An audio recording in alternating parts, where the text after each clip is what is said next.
I cook a delicious ribeye steak and a little girl comes along and goes, can you throw it in the garbage because I like chicken nuggets? I'm not going to go, well, for the heart and soul of a little child, I'm going to go, no, I like my ribeye steak. There's other shit you can eat. Go eat at your own house. Go play your own game. I'm not here to help a little girl have a magic fucking experience. Vito, we can have chicken nuggets and ribeye steak. Yeah, we're well, adults. we can because we're big fat losers.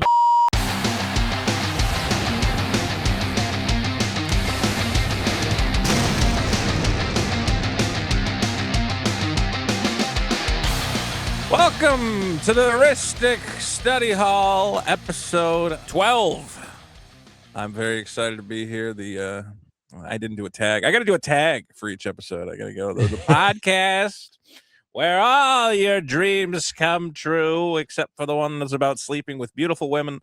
That's not going to happen because you're playing magic cards. Have you seen the new magic thirst traps? Like, I've seen like girls who are like making films with their boyfriend, like they're actively. Yeah, I saw a girl open a Tifa, a Surge foil Tifa, while writing her boyfriend.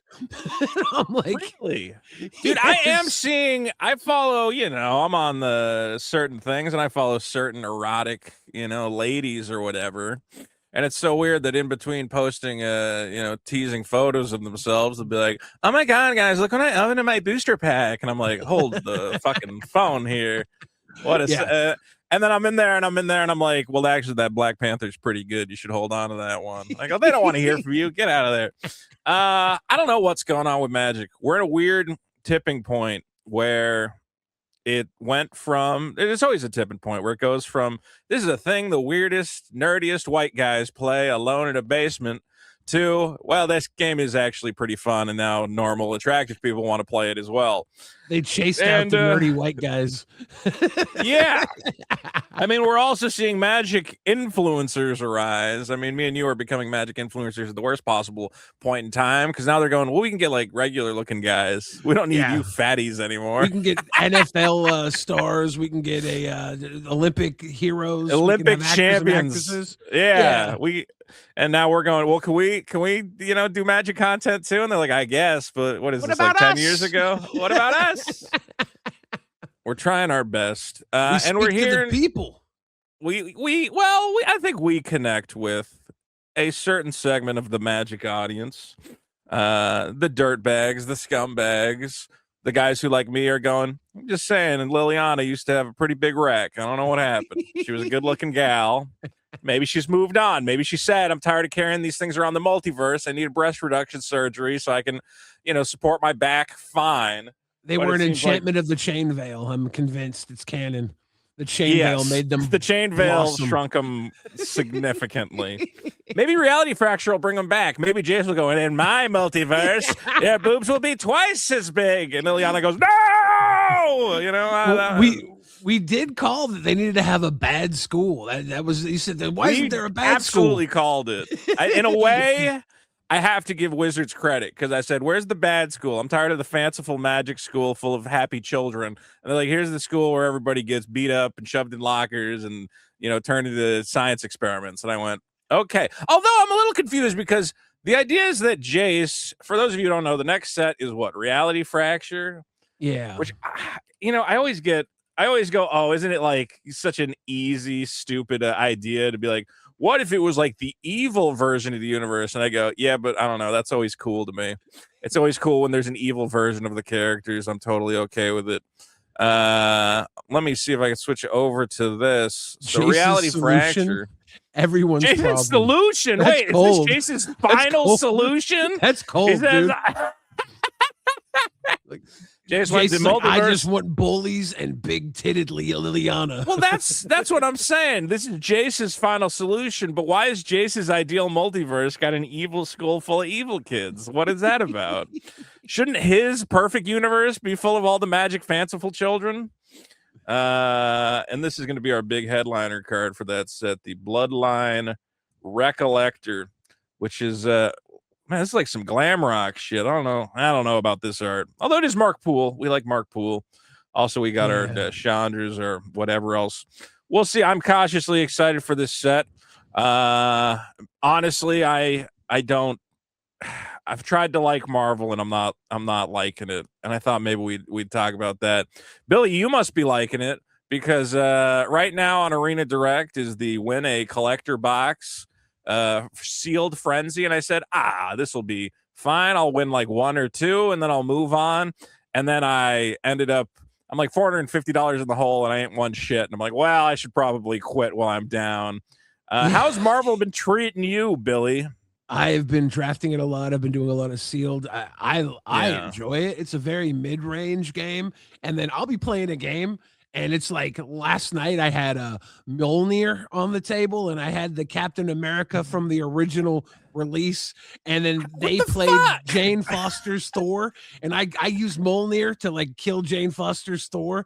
And then they play Storm. And then I kill. It was like I was playing comic books with my magic cards. Okay, but here's why I'm mad at your story is when I play the freaking thing, I'm not getting Mjolnir and I'm not getting Captain America, okay? Well, to be fair, my best rare will be like, I don't know, some fucking plan I can't use or some shit. I'm like, I don't know what I'm supposed to do with half these cards. I've probably drafted like 100 times now. Yeah. I think. So I get to some of them are duds. I had a guy the other night with he had 2 Dr. Dooms, and I kept trying to like get rid of one. They're really hard to deal with. Well, okay. I'm gonna say I got a couple problems with this format. One is like certain archetypes. And here's why I think sealed is terrible for this format in particular, because there are so many cards that are like, this boosts all your heroes, and I go, oh, but I didn't draft a heroes deck. It's completely dependent on, did I get a sealed? Like, I might get a bomb ass rare that says all my heroes get +2/+2, but it's like, well, I don't have enough heroes to support it. Or a lot of the archetypes, it's weird. There's like a lot of black cards that care about equipments. And then I'm like, okay, but then you would think the set would be like loaded up with equipments, but there's like adamantium daggers and spy kit and like Hawkeye's bow. There's the stolen Stark tech is really good. There's the blue equipments. There's a couple blue equipments that are common and uncommon. There's one that untaps. They do have some common, uncommon equipment. There are some. They're there, but again, in a sealed environment, it's made even worse when you're like, okay, I have all these cards that support equipments and no equipments. I have all these cards that support heroes and no heroes. Like, this has been a miserable sealed experience for me. To the point where I'm like, I have to stop. You really have to stumble on the equipment deck. It's not that easy to grab. Black and red, I loved playing them, but they are pretty weak overall. like what I'm seeing from red is like terrible. I don't see anything in red. Like, even the removal in red, other than that psionic fucking fireball, which I never even get to cast because I've already been overrun by creatures by the time I have time to do a fireball. You got the photon fireball thing. You have the repulsor blast, which is 5 damage. These are all kind of rough. But dude, lightning strike. But I was gonna say, like, lightning strike in this format, half the time you're facing off against 4 booty power fucking guys, Black Panther, a fucking Captain Marvel. I played 2 sealed matches in a row where my opponent just drops Captain Marvel, and I go, oh, I lose. Like, what am I gonna do? Dude, like, you know that removal spell? It's like Murdoch's whatever. Normally, I would never play something like this because it's so situational. Exile target creature with toughness 4 or greater. You like have to run this because if they play a big booty threat, there's like no path to exile. There's like there's frozen in ice. I guess you can tap it down. And what's crazy, Super Skrull and Captain Marvel are both like huge, stupid flyers that just come out. And they have to be dealt with. Yeah, they have to be dealt with immediately. Yeah, I've ran Super Skrull multiple times, and I will throw a bunch of mana in my deck to try and use his extra abilities. And he almost always goes off, but you know he gets Murdoch's Crusaded pretty often too. This is like you have to run this if you're running. I think. I mean, even though I normally would cut it, but this is at least I would run 2, maybe 1, because there's a lot of stuff that misses, but there's some stuff that you just have to deal with. Late game, I'm seeing Red Hulk a lot, which is a 6/7. He gets +1/+1. When you deal damage to him, he deals damage back for the counters on him. He's mean. I'll get rid of him, and then next turn they'll play the thing, and it's like then the thing gets Yeah. huge. I never know what the right mix of stuff I never is. know what's coming, baby. Web up, I think is that the enchantment in white. There's a lot of good exile removal in white, so that's you kind of want to be building white if you can. Yeah, I'm trying to see you if I the can stuff. just get down to the main set. I don't want to see all the source material or whatever. Yeah, Agent Maria Hill goes hard. Turn 1, she's a 2/1. She'll do a few Yeah. damage. And then there's if you're in white blue, which I kind of lean towards a lot in draft now, you can use her to tap your counter spell. They have the we say the knee or nay though or whatever Yeah. the counter spell is. And then they have the hell it's the 1 mana white card that you teamwork and it deals 4 damage to attacker and blocker. Like I'm running just the removal spell, the cheap removal. I'm running again, those. Still doesn't kill Captain fucking Marvel though for some fucking reason. Here's what I'm seeing I'm seeing people posting their successful lists and what they did, in draft and sealed. It really seems like white is the most consistently strong color for a number of reasons. Like a lot of the winning decks I see, the top ones I see are either white green or white black seem to be what's successful. You're saying white blue. I don't know. I haven't seen that. White blue is the number 1 archetype right now. So well, here's what I think was badly designed about this set is like a pair like blue red. I go, oh, artifacts, that's awesome. And then I'm just struggling though to find the artifacts and make sure it fits together. Or again, black white I think is equipments. And I go, okay, can I get enough equipments? If you get if you get the blue, because blue is pretty strong. There's a lot of good decent blue in this set. There's a lot of the there's a bounce spell. It's sorcery speed for 4 mana, but it puts the creature 2 down into the deck, and then it puts a +1/+1 counter. This Justice Vance. Justice is nuts. 3-drop. He's I think he's the best. I think he's like one of the best cards in the entire set. Yeah, absolutely. There's a. I've been shocked at how many people are just drawing cards off Loki. Like he's an insane draw engine whenever he comes out. Mr. Fantastic. Mr. Fantastic. Whenever one or more tokens enter, you may draw a card. There's the 2/2 flyer for 2 and a blue that makes a token. That's a really solid card in here. There's a Koye who's 3/2 and makes 2 1/1 tokens. And then there's this multiversal 7-drop that doubles all the creatures you have. There were so many times where I had a Mr. Fantastic on the board, and then I get this mythic rare and I double all my creatures, and I go from like having 5 or 6 creatures on the board to it's like 12. Multiversal Incursion, I think. Yeah, this one. I'm pretty sure. The 7-drop. Yeah, and people just quit after that. They're like, nope. I think that makes sense. I think what I'm discovering though is like the equipment deck, you got to find the equipments, the hero, the artifact deck, you got to find the artifacts. With white, it's just white green or white black. It's like the creatures are just good enough that they don't need any help. You don't have to put together any sort of synergy, really. I mean, the only real synergy you have is like you have this, Sharon Carter letting you draw an extra card if you just keep attacking one guy. I mean, I'm sitting there watching Phil Coulson just be a little dinky. What was he's like the artifact guy that used to do the Steel Overseer. And he's just sitting there. My guy, the other guy's that's the thing is like there's this +1/+1 counter synergy, but I go, but that's not a synergy. Like not only are your creatures getting bigger, but you also get rewarded for them getting bigger, dude. Which seems insane. They getting bigger heroes. Is the reward. It has to be heroes. So there's the synergy of keeping everything. But there's all these cards that are like, if you put a counter on it, you get more counters, whatever else. I go, well, that's clearly the best one. The artifact deck, it's like, well, I get bigger depending on the number of artifacts. This is I get bigger and then I get more shit for getting bigger. Like it's just clearly better to me. This enchantment up there, Avengers Assemble. Oh my god, that's Flash heroes you control get +2/+2. At the beginning of each end step, if you attacked with a hero this turn or a hero entered the battlefield under your control this turn, draw a card. 5 mana Flash enchantment.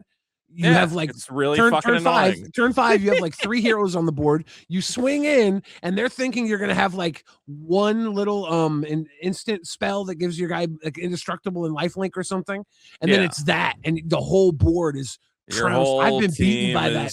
Ridiculous. I've been beaten by that. So I got a Mind Stone passed to me, like pick 6. Yeah, well, I mean, it's limited. That makes sense, you know? Yeah, It is that's a a mono-rock at that point. It's not like you get to trade it in for $80 in tickets or whatever. yeah, yeah. But it's Uh, definitely this Fisk plan is pretty sweet. The yeah, we've political talked about triumph, we that. talked about Just that. I've been shocked, like, how well, the thing is the scry just makes it happen because it just finds the creatures. It's like it's almost Yeah. guaranteed to go off.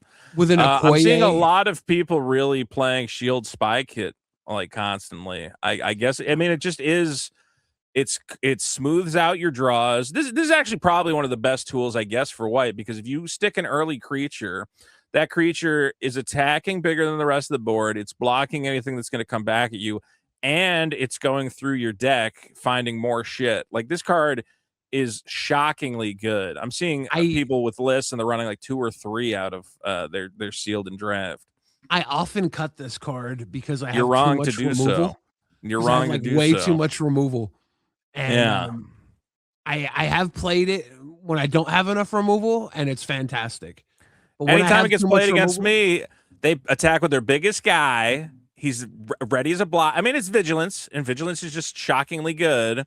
And then again, the scry one, just man, in this format, which is all about finding more bombs than the other guy. And that's another criticism I have of this format, is just like, I don't really feel like my strategy matters. It feels like it's pure card advantage. Like, who played the most shit and somebody couldn't deal with the one big thing. Shield Spy Kit finds you the big thing. That's in white. I want to see. So blue, whatever. I'm seeing white, black, and white, green have been this what's great. I mean, Atlantis black just Attacks has blows me out a lot in blue. Atlantis attacks. Let me see. Yeah, the 7-drop blue, I get blown out. I blow people out with it too. But teamwork Return. It 4. costs 7. It's a 7 cost sorcery. Yeah, and it Let me returns see if you here. teamwork 4, it returns 2 target non-land permanents to their owner's hands. And then it creates a And you get a 6/5 big blue old thing. Leviathan creature Yeah. token with hexproof. Hexproof. So It's good. hard to figure out how to play this format. I haven't cracked it, but I guess part of it is that you can try to stall games out and play these big flashy things. Frozen and I think- Ice is really good. Like, Yeah. usually the blue tap down a person enchantment is kind of weak, but this one, it loses all abilities and can't become untapped. It literally can't become untapped. Like, if there's Yeah, tons of you spells can't. in here that untap creatures, and they Right. just don't they don't untap. It's fucked, actually, because It's I played actually it a couple one. times hoping to untap. Well, one thing I find infuriating about this format is that there's a lot of like new effects that look like old effects, but have these like different things on them. And I'm going, this set I thought was going to be like a beginner set. And it's like, no, we have all this. Cause yeah, at one point I did want to untap a thing that had frozen and ice on it. Luckily, I didn't try to, but I had never even noticed this until then. And I probably would have tried it at some point, tried to untap my creature. They're I trying have. a lot of new things that I like. It's hard to wrap my head around some of this new stuff. And I don't know, man. There's a lot. I'm also, one problem I have with this format, maybe I'm just getting old and cranky or something, is that I go, half the cards to me read like Questing Beast, where I go, man, it's just these board states are like overly complicated. So like I'm playing around Captain America and I go, okay, it's a flying with Ward 1. I got it. And then I block and he goes, it also has first strike. Don't forget it has first strike. And I'm like, okay, it's got every fucking keyword. And then I got to remember when it attacks, everything's going to get bigger. I'm like, dude, all these creatures are fucking complicated. Like I like when creatures do one thing. Every creature has like 3 keywords and 2 fucking abilities, and half the abilities are something to do with squirrels or whatever the fuck. I've had Captain America come down on turn 3 when they already have like a 1 and 2 drop, and then their fourth turn play is the Captain America shield, attach it to him, swing in, give all the other creatures plus 9. So rude. I think the reason, so white seems to be your beater color. I think black backs it up successfully because it both has the long game and like just making little 2/1 menace tokens, which fits into white's game plan of dumping counters on all your guys. Like Wilson Fisk's plan, making all your 2/1 menaces all of a sudden beefed up into whatever big old menace Black's guys. got really good removal. This cruel. I was gonna say that's the other thing. It's like the Exiles. only color with like really kind of reliable removal, I guess. Yeah. Dark Deed -4/-4 for 2 mana, instant speed, very good. The big thing about black is you have to make sure you're not getting caught with cards that don't do anything when they get Yeah. played, because this is such a removal reliant format. You need to have like 6 pieces of removal, good removal in your deck. It's Or hard to, else well, and that's why sealed sucks, is because I got no, dude. I've had so many sealed pulls where I don't have like any creatures before turn 3. I'm like, what the fuck am I supposed to the do here? the one It's that I driving me won my collector nuts. box with was green black. I looked at my Okay. pool, I looked at everything. I had 2 of the killmongers, and those you sacrifice a creature and you destroy target non-land permanent. Yeah, Um, he's just fantastic. I He's had 2 of just those. I kill had a spell on a stick. bunch of decent removal. I had the rare removal epic fight, which doubles a creature's power and then Dude, that deals card damage. can just take over a game if you Dude, have a giant growth with that, you can just swing for lethal in 1 turn sometimes. I was Uh, going lethal with Killmonger. I would kill one of yeah. their things and then drop that, kill another, and then swing in for 10. You win. You have to maximize what you have in sealed, and you have to try and hit that 6 removal target minimum.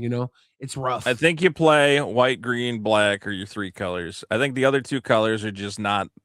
It's one of the classic things where like green just has like huge big guys that frankly, I mean even just this guy comes down, he actually does a good job of gumming up the board, just a 4/4 reach. And I go, Yeah, "Oh, these that's guys, great." Oh, the dude, a pet lot of the Avengers. times green will just play a big fucking body, and all my little dorks who've been trying to get like, okay, I've been trying to win with flyers and blue, and it goes, well, what are you gonna do about this? It's a dog, and I go, I don't know, I don't really have a And way to that's get when I past that. take the Murdoch Exile 4 or greater, and Well, put you that have to dog to have the sleep. Murdoch I for a put that greater, dog to sleep. but that's why the blue flyers. It's like, why are you playing blue? I guess I could freeze it in ice or whatever the hell. Yeah. But like again, She-Hulk comes down 4-drop 4/4. Oh, She-Hulk is Uh, fantastic because they will web up your guy. They'll have your guy yeah. exiled, and you can put her down, power her up, and then break that web up so you get your exiled fatty back. That's when the value starts coming. I had one of these in the deck I won with too, the She-Hulk, and she was getting back some of my beefy creatures that had been webbed up or locked up in enchantments. Yeah. And I mean, green that's just, even when green's fucking mana dork is just becoming a 3/3 and just joins the fucking swing, I go, Jesus Christ. I mean, what am I supposed to do? The green guy he, just has all these huge dudes. he becomes a 3/3 changeling too. Yeah, Like so he can be a that's hero or a villain, yeah, depending on what strategy you're doing. that's not bad. That means something. In this format, it does have its bonuses. I think this format, as I've at least is sealed, I go is a complete crapshoot. It's not enjoyable for me to be like, I can't make anything happen because there are all these tribal synergies, and I just have to hope and pray. Like other sealed formats, you can go, okay, I'm just going to play a big pile of the best stuff. But when you have a format that's all about, you got enough villains, you got enough heroes, you got enough equipment, you got enough artifacts, you got enough fucking +1/+1 counters, I go, no, I don't. So my sealed pool is bad. And then I have to just hope that I have a giant pile of stupid. On top of that, I have to hope that my opponent doesn't have some stupid fucking Captain Marvel to just sit there, flash in as a 5/4 flying lifelinker, and ruin my fucking day. So, I did 2 of the Arena Direct events. The first one, I yeah, lost. I didn't get anything back. I think I got like 1 win. And right. then the second one, I wrote it all the way out. I got I got to the point where got my money back. I was like, "Okay, we're cool. We're Money's back cool. for this one." Yeah. And I got my money back for the one I lost. I was like, "Okay, I'm square." And then I was like, don't mind now. And then I got to the one where I was 1 away from the box. I was like, "If I lose this, I'm gonna be pissed." That's the worst feeling, man. Being 1 away from the box is like, man, I really don't want to do this. But then you play, and half the time you win the box and you feel good. Man, I just really did not enjoy. If I was enjoying the sealed, if I felt like I had some semblance of control over what was going on, I would probably continue with it, and eventually, I'd win a box or 2. Who cares? I just feel like I have no control in this format. It's just did you get a bomb ass pool, and did your opponent's pool not get full of like all the most insane fucking rares that Well, seem to instantly come down and dominate the board? there's a lot of really good things in this set that you have to deal with. Yeah.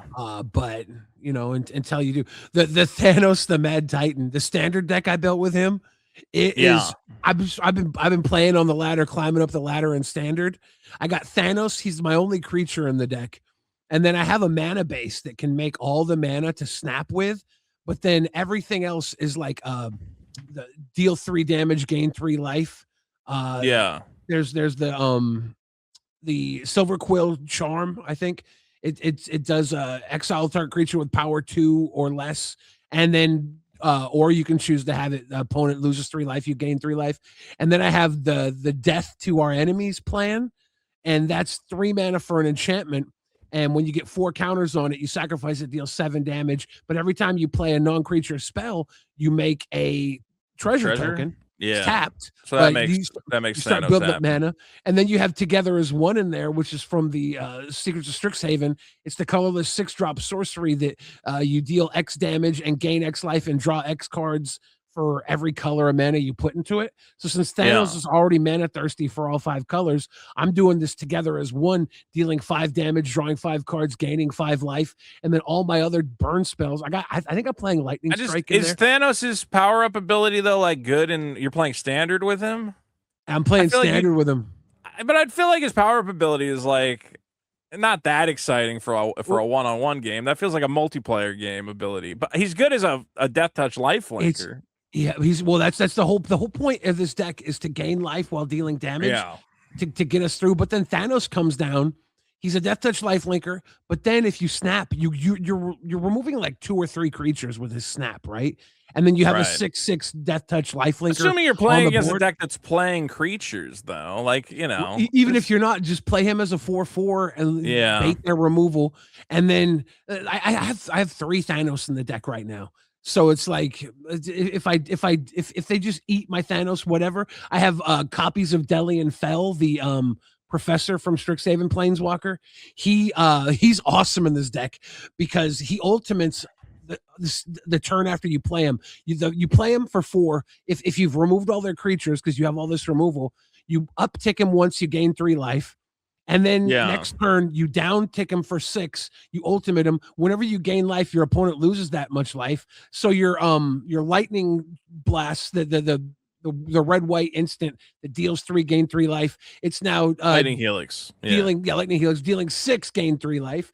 Your Silver Quill Charms are dealing 6, gain 3 life. It's just a fun deck. Have you considered this guy at all?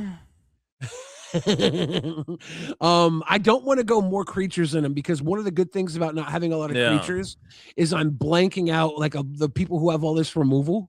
It's worthless on me because like I'm only ever really gonna play Thanos if I have. I was just wondering, man, like because Thanos comes into play if he gets dealt with, you don't get anything off him. I'm like, well, if I play him, would I rather have a Rhino that just comes into play and immediately nukes them for 2? I don't know. If I play Thanos, if I play Thanos, I'm 100% playing him when I'm going to be able to snap and take 1 or 2 or 3 creatures from them. Sometimes if they're tokens, I take like 10 tokens. I take 10 1-drops. I take 10 2-drops. You know, it's usually not 10, but it can be huge. I forgot Skirmish Rhino exists, actually. Now I kind of want to build Skirmish Rhino with like Mind Stone and just blink it every turn. That'd be fun. Might be good. I had Mind Stone in this deck, but I realized it wasn't doing enough work, so I took it out. Stop putting the stone in fucking. What are you doing with the stone in this deck? It doesn't even make sense in this deck. Well, it was ramp. Stone's for your. Yeah, but what are you ramping into? Your main guy is on turn 3. You're ramping past him to turn 4. He's really turn 6, right? You don't ever just play him down as a 4/4? Not usually. I usually hold them. I usually hold up removal and then just burn out all their stuff. And then I wait for having all my mana so I can hit that Together as One, draw my hand back, and then when Thanos can snap.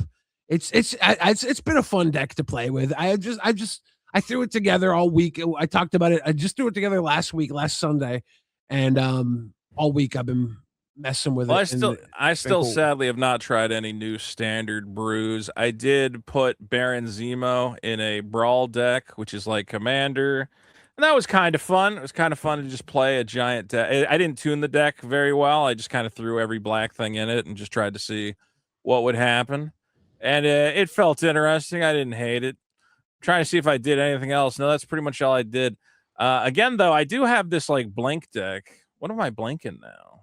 What are the new blink targets his in connive Marvel? ability stacks, right? So like Yeah, you can just keep doing it over and you can over. play a dark ritual, you can connive all your other stuff. If you play him turn 3, by turn 4 or 5, you realistically could have everything in your graveyard to pop him off. Yeah.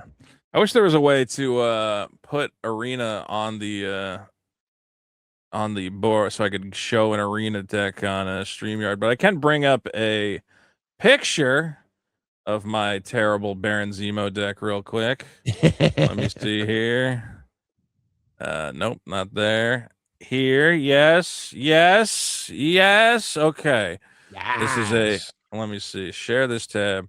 So yeah, I just put Baron Zemo as your brawl guy, and then basically you just want to get him down. Obviously, you want him to attack because then he gets to use his ability where he casts up your graveyard. You have skateboard, you got boots. I don't think Lightning Helix is Lightning Helix in Brawl. It might not. It still might not be. Lightning Greaves. Yeah, is Lightning Greaves. Did I forget to put a Lightning Greaves in here? I might have. Is it down below? Is it just not showing? Yeah, I might. I guess I didn't scroll as low as I could. But as you can see, if it has multiple pips, just put it in. Bitter Bloom Bearer, Bloodghast, Gifted Aetherborn. You got Mutinous Massacre, Phyractory Lich, whatever. It doesn't matter. You're just trying to mill that stuff into the graveyard. Yeah. And then have Baron Helmet swing on in. It was kind of fun.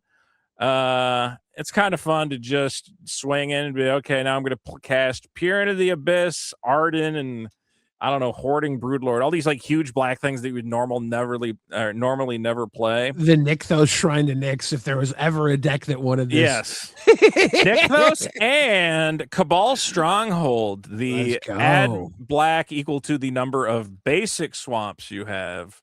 So it only triggers off basic swamps, but you can get a shit ton of mana out of your Cabal Stronghold because Cabal Coffers, I think, is not available.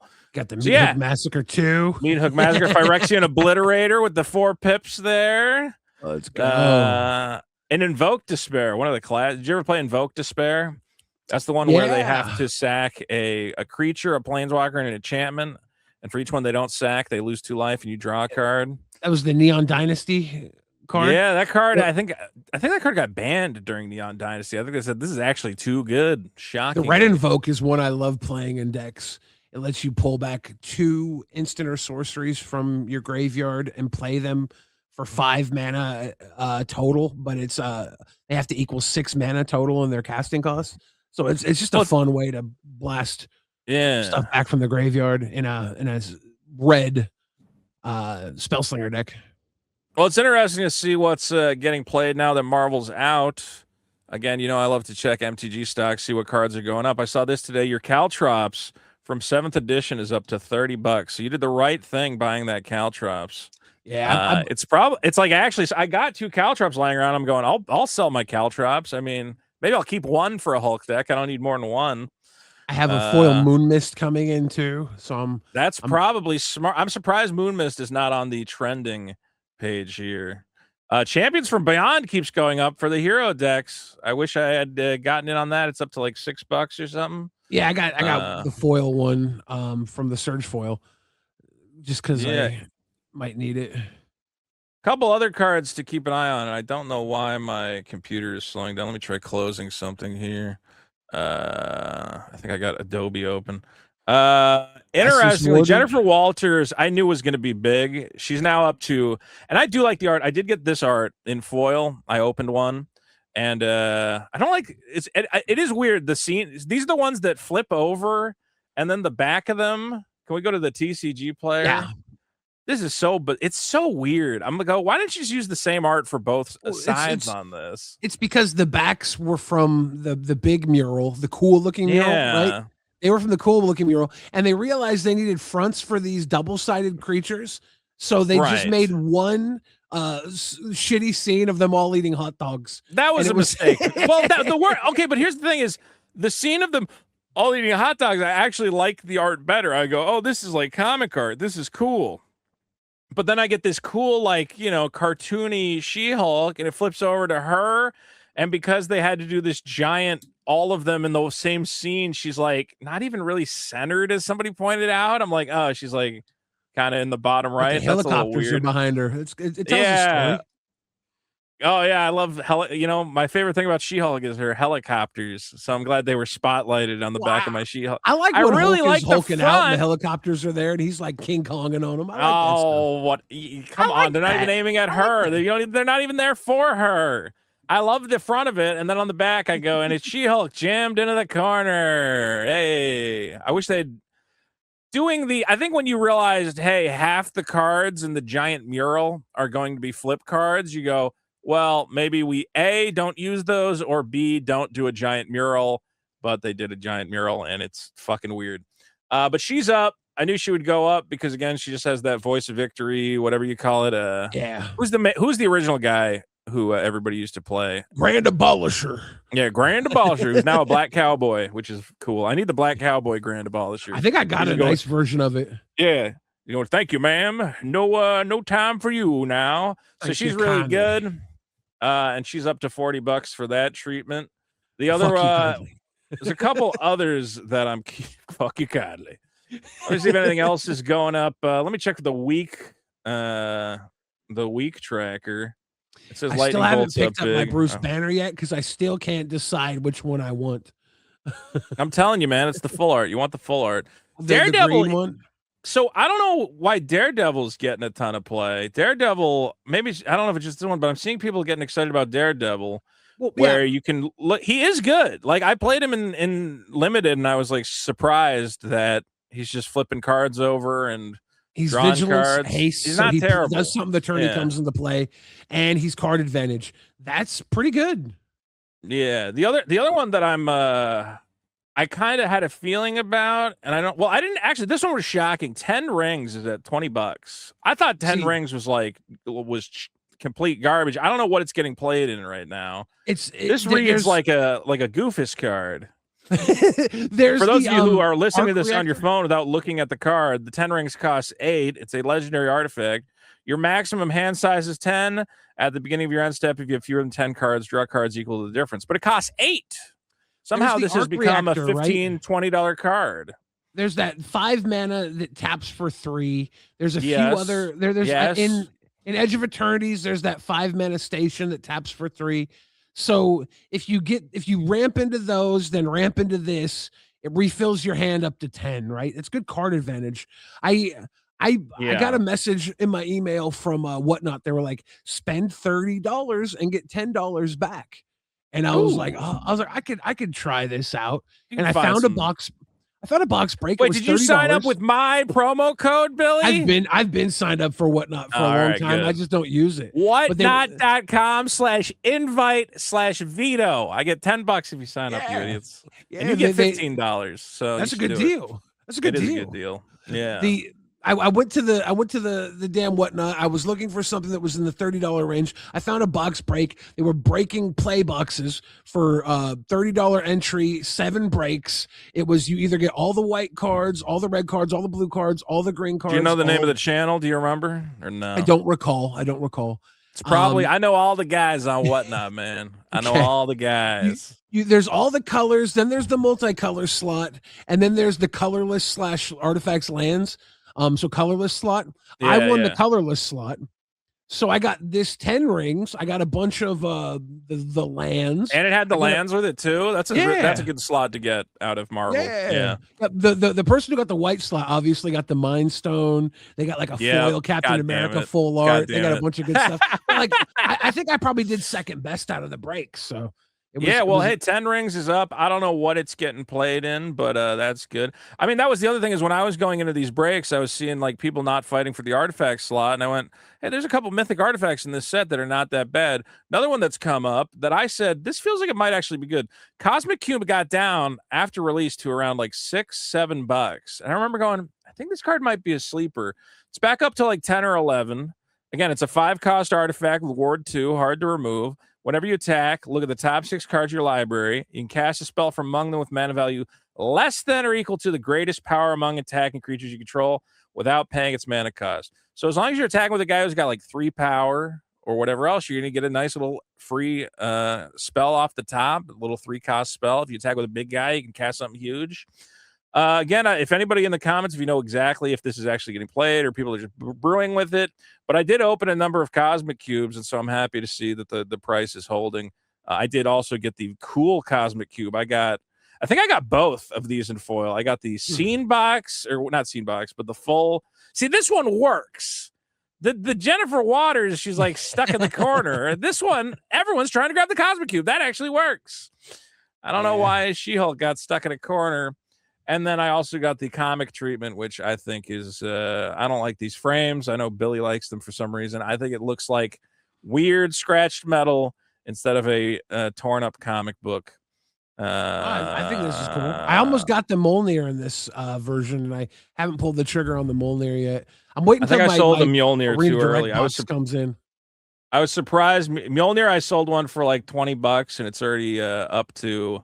Well, that's a foil. It's already back. It's up to like, wow, it's going to like 30. So I guess I sold a Mjolnir too early. I get it. It's good. Deals 4 damage to a creature, double all damage. I guess what's happening is people are going, are you playing a red commander that attacks? Then there is literally no reason not to put Mjolnir in your deck. Right. It is fucking fantastic. And I go, it's removal. I guess that makes sense. I mean, so what's really pushing...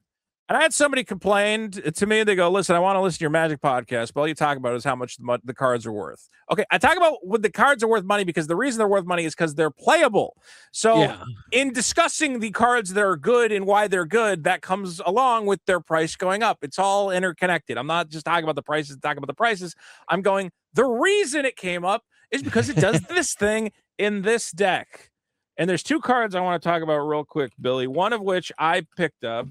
And I guess I should have grabbed some cards for our Did You Get Anything? But actually, this one hasn't shown up yet, so who cares? I got myself which Black Panther? I got this guy's not this one. I thought about if I wanted, it's actually interesting. So the foil like comic cover, and that's some nice Jack Kirby art, is actually like $55-$60 for this guy.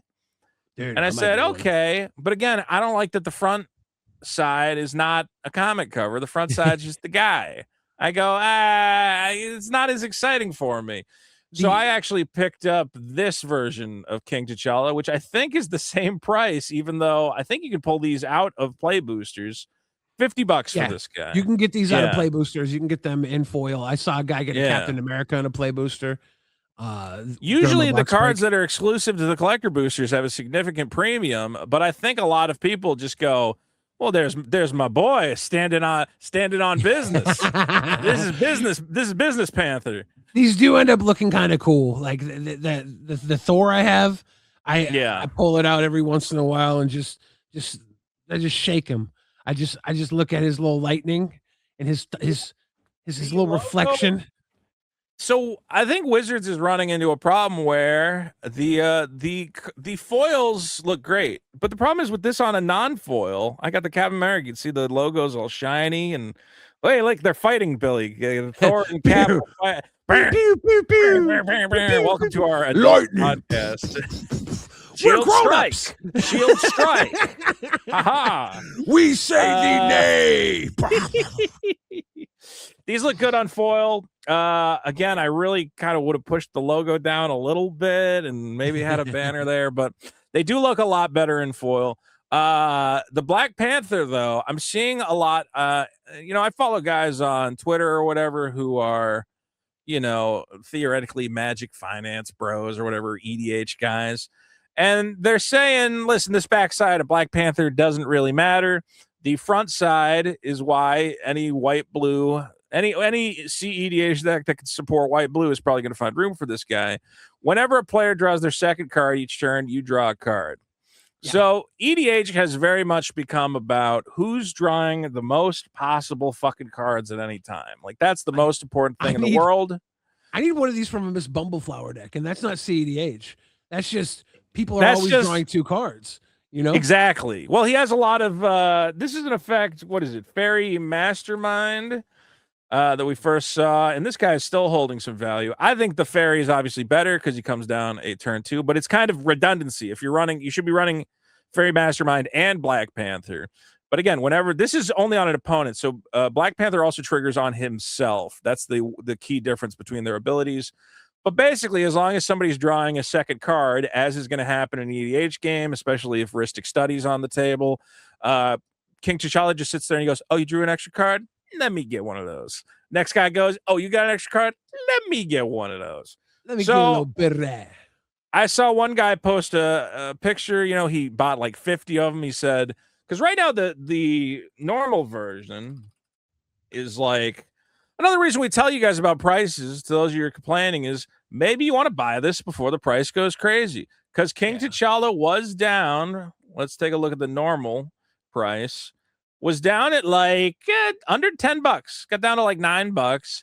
But now that people are talking about, well, this is a really good draw engine in EDH. Theoretically, if the game goes long enough, you might flip it over and have a little 3/3 beater, but it's really just drawing the extra card. It's now gone up. Now the cheapest one's $12. This guy who bought 50 of them at $10, I go, maybe he was smart. If it is a $10, $20, $30 card, he's going to look like a genius. What's interesting, though, and this is a card that went completely under my radar, Billy, is are you aware of this Black Widow that has the same ability and seems actually better? Oh yeah, this is fantastic. Because this is nuts. I run a deck that's the General Theros Rockerick. He's one colorless, red and a white, and every time you play a multicolor spell, you make a 4/4 artifact golem creature. So the entire deck is multicolor spells. There's no soul ring in it. There's no artifact. Everything is white and red. And she's actually in the event. She's in the Avengers deck, I think. She's actually in the Commander deck. Yeah. This is the extended art, which is going to be exclusive to your collector boosters right now. Wait, there are no foil copies of her right now. Can you get a foil of this, or is this one of the ones you can't get a foil of? Yeah, it's only printed in the collector. You have to get the collector if you want to. You can't get the collector surge foil. So that's right. So the collector surge foil right now, there's a pre-sale. I don't know where it's actually going to end up. The pre-sale prices are hard to quantify, but there is an extended art. These collector boxes are kind of worth picking up, I think. They're really expensive. I've seen a lot of people try to get them. You get all 4 for, I think, $950. But I think that the value's in there. Well, we'll take a look at it in a second. But again, Black Widow, Agile Avenger. This is in the Avengers Commander deck. She's a menace 2/2. Whenever an opponent draws their second card each turn, put a +1/+1 on her, and you draw a card, which seems better than Black Panther is like, hey, do you want to flip me over to a 3/3? And it's like, yeah, maybe. Black Widow, it's like, you got to flip me over to shit. I'm going to be a 10/10 menace that's drawing you extra cards. What if I want to flip her over? Yeah, well, I want to flip her over to the bed and see where that goes. We're so good at magic influencing. This is a women-friendly podcast. We respect consensual only. Consensual. We're very friendly. Black Widow, I would ask, and she would say, "No, thank you," and that's perfectly fine. I wouldn't even ask. I'd know that she's out of my league. I wouldn't even ask. But I am sad there's no. T'Challa? What's that? The difference between this and T'Challa is that this is your opponents again. This is T'Challa's you. Yeah, opponents only. T'Challa will trigger off himself. So obviously, it's pretty good on your own turn. You draw as long as you can draw one card, you're going to draw 2 cards, which is pretty good. My Mrs. Bumbleflower deck, King T'Challa in my Mrs. Bumbleflower deck. I make it so my opponent draws 2 cards, then I draw my 2 cards, and then I draw 2 extra cards because of King T'Challa, because he makes them draw 2, I draw 2, so that's triggers for both of us. I think that Mrs. Bumbleflower is going to buy you a house at some point, Billy. I don't know. I know people look again. All you talk about is prices. The cheapest Mrs. Bumbleflower right now is $1,600 fucking dollars on a TCG player, which leads me into a similar. So, guys, if you're building an EDH deck and you're running blue-white, go get a Black Panther now. I think it's only going to go up. Black Widow, because it's in the Commander deck, I think a lot more of them will be opened. I think you could wait on that. I think there's going to be a steady supply, and those Commander decks are the kind of thing where if they ever sold out, Wizards probably will reprint them at some point. Although I want to see real quick, what is the Avengers Commander deck going for? Because that also has, you get Black Widow. I should have bought this when I saw it at Target. But okay, I don't understand this. I can still buy this deck. Oh wait, no, the Fantastic Four one has the Fantasticar. So Avengers Assemble, I can still get the deck for $65, and then I immediately open a $20 Black Widow. I mean, that doesn't feel too bad. And you have I believe it's the red white land in here too. Yeah, there's a lot of value in there. How is the Fantastic Four deck still only $60 when Fantasticar is what? What's Fantasticar right now? I guess it's gone down to 30. Has everybody already picked up their playset for vintage? Yeah, I think they're worried it's going to get banned still, so maybe they don't want to crack it open just to have it. Yeah, I guess I'm leading into a couple different topics. Let's talk about this real quick. Here we have, last week we talked about what's going to get banned, and we had some non-surprises and some actual surprises in terms of what's getting banned out of Magic. Nothing in Standard. I think that's fine. I haven't heard about any Standard cards people are hoping to get banned. Modern, no changes. Still shocking that Mox Opal is just sitting there as a $500 card in a bunch of decks and they're not banning it. Okay. Candelabra of Thanos getting banned out of Legacy. A lot of people upset about this. I can understand when the price of your $5,000 Magic card gets cut in half because it's no longer viable in a certain format. But here's the thing: is this is still legal in Commander, so it's still holding some value. I want to see actually. Could I buy a Candelabra now, or is the price still absolutely insane? I bet you it's still pretty high. The fact that it's looks reserve list, pretty nuts. Heavily played for 25. I mean, the price hasn't really changed at all. Because again, cards now, it's really are they useful in Commander? And this says I can untap your guy's cradle. Of course, I'm useful in Commander. It's kind of more useful than being played in Vintage, honestly. It's Commander's important, but a lot of these cards, like even if they were to reprint Candelabra of Thanos, this is a museum piece. It's the old border, it's the original set. It's like you could reprint this thing and this isn't going to drop, even though it's reserve list. It's going to hold its value. It would hold significant value if they were able to reprint It's a collector piece. Yeah, I wish I had a Candelabra. I don't. I can play the Magus, though. I always loved this little guy. I remember this guy showing up in Time Spiral. Look at my candles. I will untap your lands. And you go, oh, Magus, you cost 37 cents. And you got a $22,000 Candelabra right there. How'd you get that? I had him. Why are you so skinny, brother? Just sell the candles and buy a sandwich. God. Do you know who Roshin from Modern Horizons 3? Do you know what that card does? Yeah, it's like stuff that costs 4. It's X spell stuff. So when Roshin Mill 6, enters, whenever you may put a card with X in your mana. It's a 4-mana 4/4. When it enters mill 6, get an X spell out of them. Reveal any X spells and get double, but you can only spend it on X spells. Yeah, so it's the X spell commander. It's the X spell. Get Hydra with it. Get Hydra with it. The Magus. It's X mana to untap X lands, and I had him in there for a while, and then I just took him out because I really would rather just have more X spells. You know. It's like the but if you're untapping your big old, if you're untapping like Nykthos or some shit, then you're going nutso, man. That's what you got to be untapping. It's just not as good as having an extra fireball or something. It depends on what extra Hydra. It depends what lands you're using. I mean, if you're untapping an Ancient Tomb, a City of Traders, a Gaia's Cradle, yeah, you want that Magus. Look at Roshin. Roshin makes all this mana. There's been multiple times where I've made like 58 mana. You know, and it was just like insane without the Magus in the deck. Roshin, they got that classic song about Roshin. You know that one? Roshin, Roshin, Roshin, Roshin. Oh, I just have to go and take my man. You know, there's another look at this beautiful lady. You know, there's another red and green commander that actually that song belongs to Jolene, the Plunderer, or whatever. No, that was the cover. Jolene is that's Jolene, the Plunder Queen. Roshin. Jolene, the Plunder Queen. Roshin. They do kind of work well together. They're not bad. They could be buddies. Yeah, they could be friends. Jolene and Roshin, the fighting machine. There should be a new rule where you can partner commanders as long as their names rhyme. As long as they rhyme.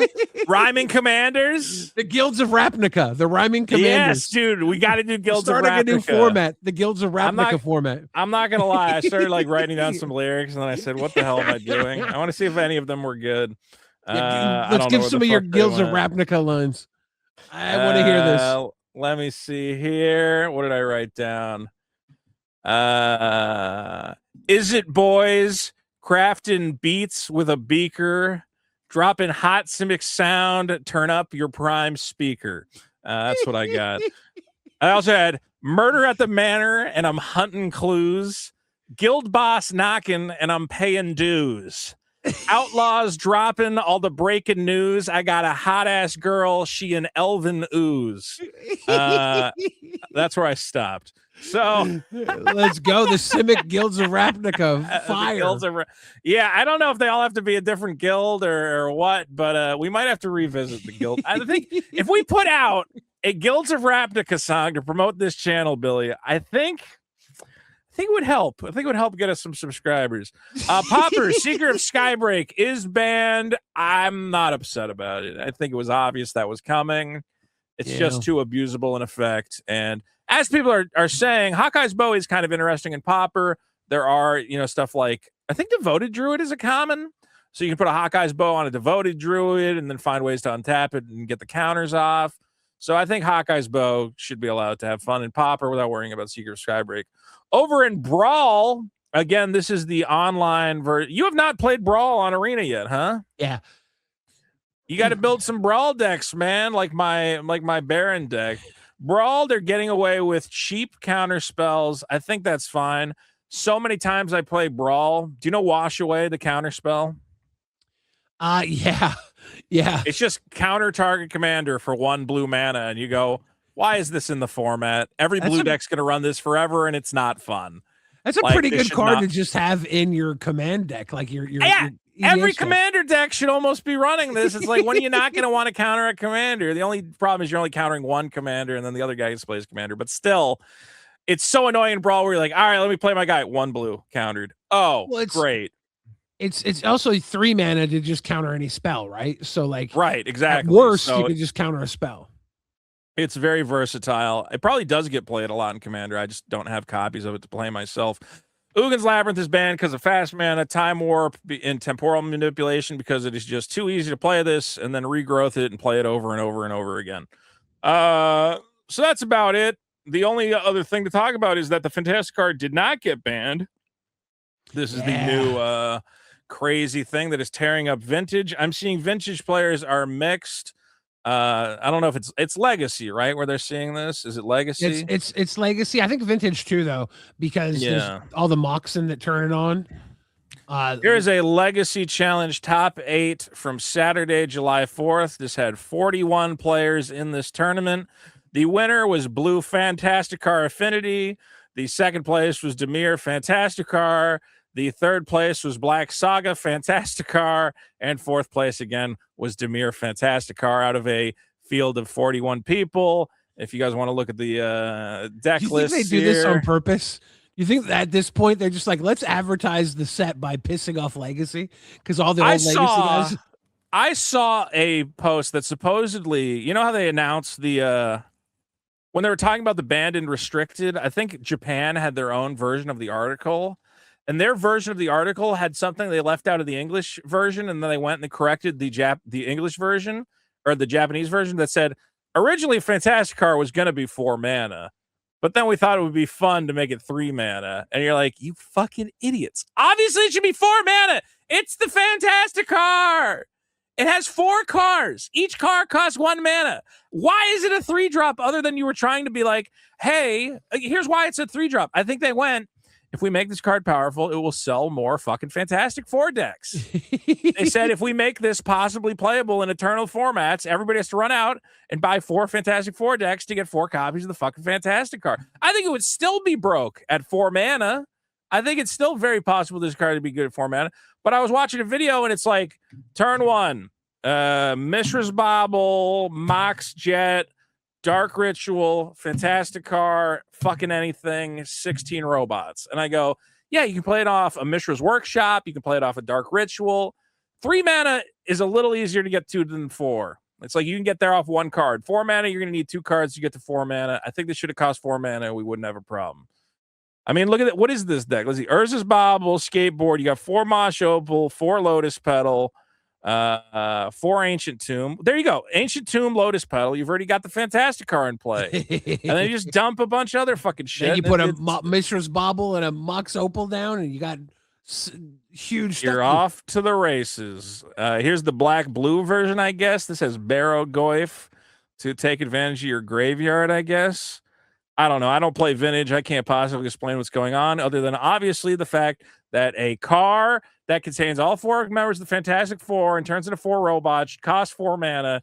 It just fucking makes sense. Do you have a Fantasticar yet, Billy? I got 1 kicking around. I do not. Yeah, I don't. I didn't buy any of the. I haven't really bought much. I just bought that pack that got me that Thor, and I was happy. Yeah. I'm waiting for my Arena Direct box to come in. Then I'm gonna start spending more on singles because I'm pretty sure my hot hands are gonna open up the Bruce banner that I want. I believe in you. I believe it's gonna happen. I got to get a Mind Stone at some point. I will say I'm trying to get a sponsor, and it's a little complicated because the sponsor is going to send me, I think, a Japanese. We got to figure out what happens when this channel gets free product. Because I'm like, well, I can't really what am I going to do? Send you half a box? I got to open the box on camera. So they're going to send me a Japanese collector. It's complicated. It's one of these services where you can buy stuff from Japan, and then they'll send it to their warehouse and then send it to you. So you don't have to worry about, customs or some shit. So supposedly I might be getting a full Japanese collector box of Marvel superheroes. I will do an unboxing. And then I guess if we get future free product, that means Billy gets it next because that's only fair. I can't take all the free stuff. I don't know if you care about a Japanese box of magic cards, though. I right? don't know. Really, I think it's cool. You care about it. It's cool. You're getting it. So next thing I care about, that I want to, kick you something. I care about $1 million. So I get $1 million next. Okay, that's fair. Well, right? Hey, this channel is now monetized, Billy. We have finally achieved monetization. I checked. We made $1 so far. We're rolling in it. We're balling. We've talked about, I'll be real with the audience real quick, is guys, me and Billy love entertaining you for free, but also part of doing a podcast and committing to it every week is being like, man, we really got to make a little something off of this to keep it going. So we're talking about, some people have said you're going to have a Patreon. We could be doing the podcast live. If you would like a live show where you can super chat and have your chats read on the show, let us know in the comments. If we do a Patreon, it's possible that we could have hang out and draft or something, or we do a sealed event, go through it. We'd have private game nights. We're trying to figure it out. We're not trying to milk the audience. I don't think there's a ton of money in making Magic content, but there's enough that we could keep this thing going for a while. So let us know in the comments what you would like to see happen with this channel. Do you want the show to be live? Do you want to watch me and Billy do sealed events? What do you want? Tell us. We got a million ideas. Do you want the guilds of Ravnica to take to the streets and get out the guild? You're getting tossed. Here it comes. No, that doesn't rhyme. All right. That's it. We're going to do with Rakdos. Rakdos. We're the boys who rap the most, hanging with our boy Rakdos. Do. Stay in school, kids. Stay in school, kids. I think what we're going to end up doing, is we're both going to get P.O. boxes, and we're going to see which fans send us the coolest cards every week. And I did just close my P.O. box because, dude, the P.O. boxes are expensive now. It sucks. Yeah, my P.O. box was going to be $120, and I said, I'm not getting enough stuff to justify a $120 P.O. box. So. You're going to get a Japanese box of collector boosters, and someone's going to send me a pile of shit. Yeah, well, at this point, just send it to my house. I'll just give you my house address. I don't fucking care. None of this matters. We were talking about, Miss Bumbleflower.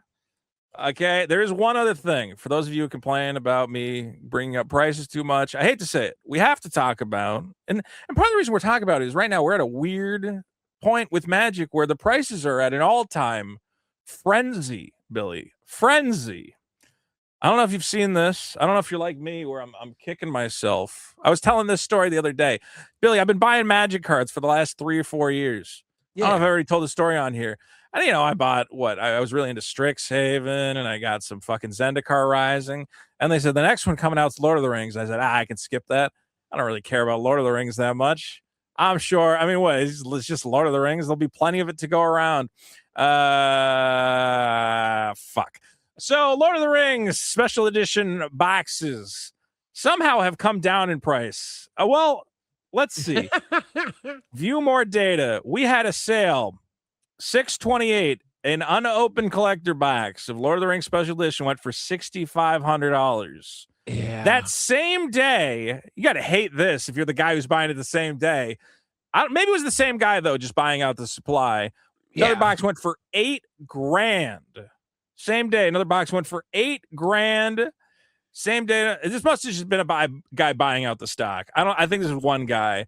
$10,000. And then this is crazy. I don't even know how this is justified. $12,000 somebody paid for a Lord of the Rings special edition collector box. Billy, weren't these like $300? That's the guy who bought it for $6,000 and then saw it. I'm gonna resell it for $12,000, and then someone bought it the same day. Yeah, hey, he might have. That's a free box at that point. Now, I think the market said, okay, hold on. There's other people who are holding out of these boxes, and they'd be happy to take $7,000, $8,000. Not one has it seems like one has not sold. It's been a week since we had a $12,000 sale.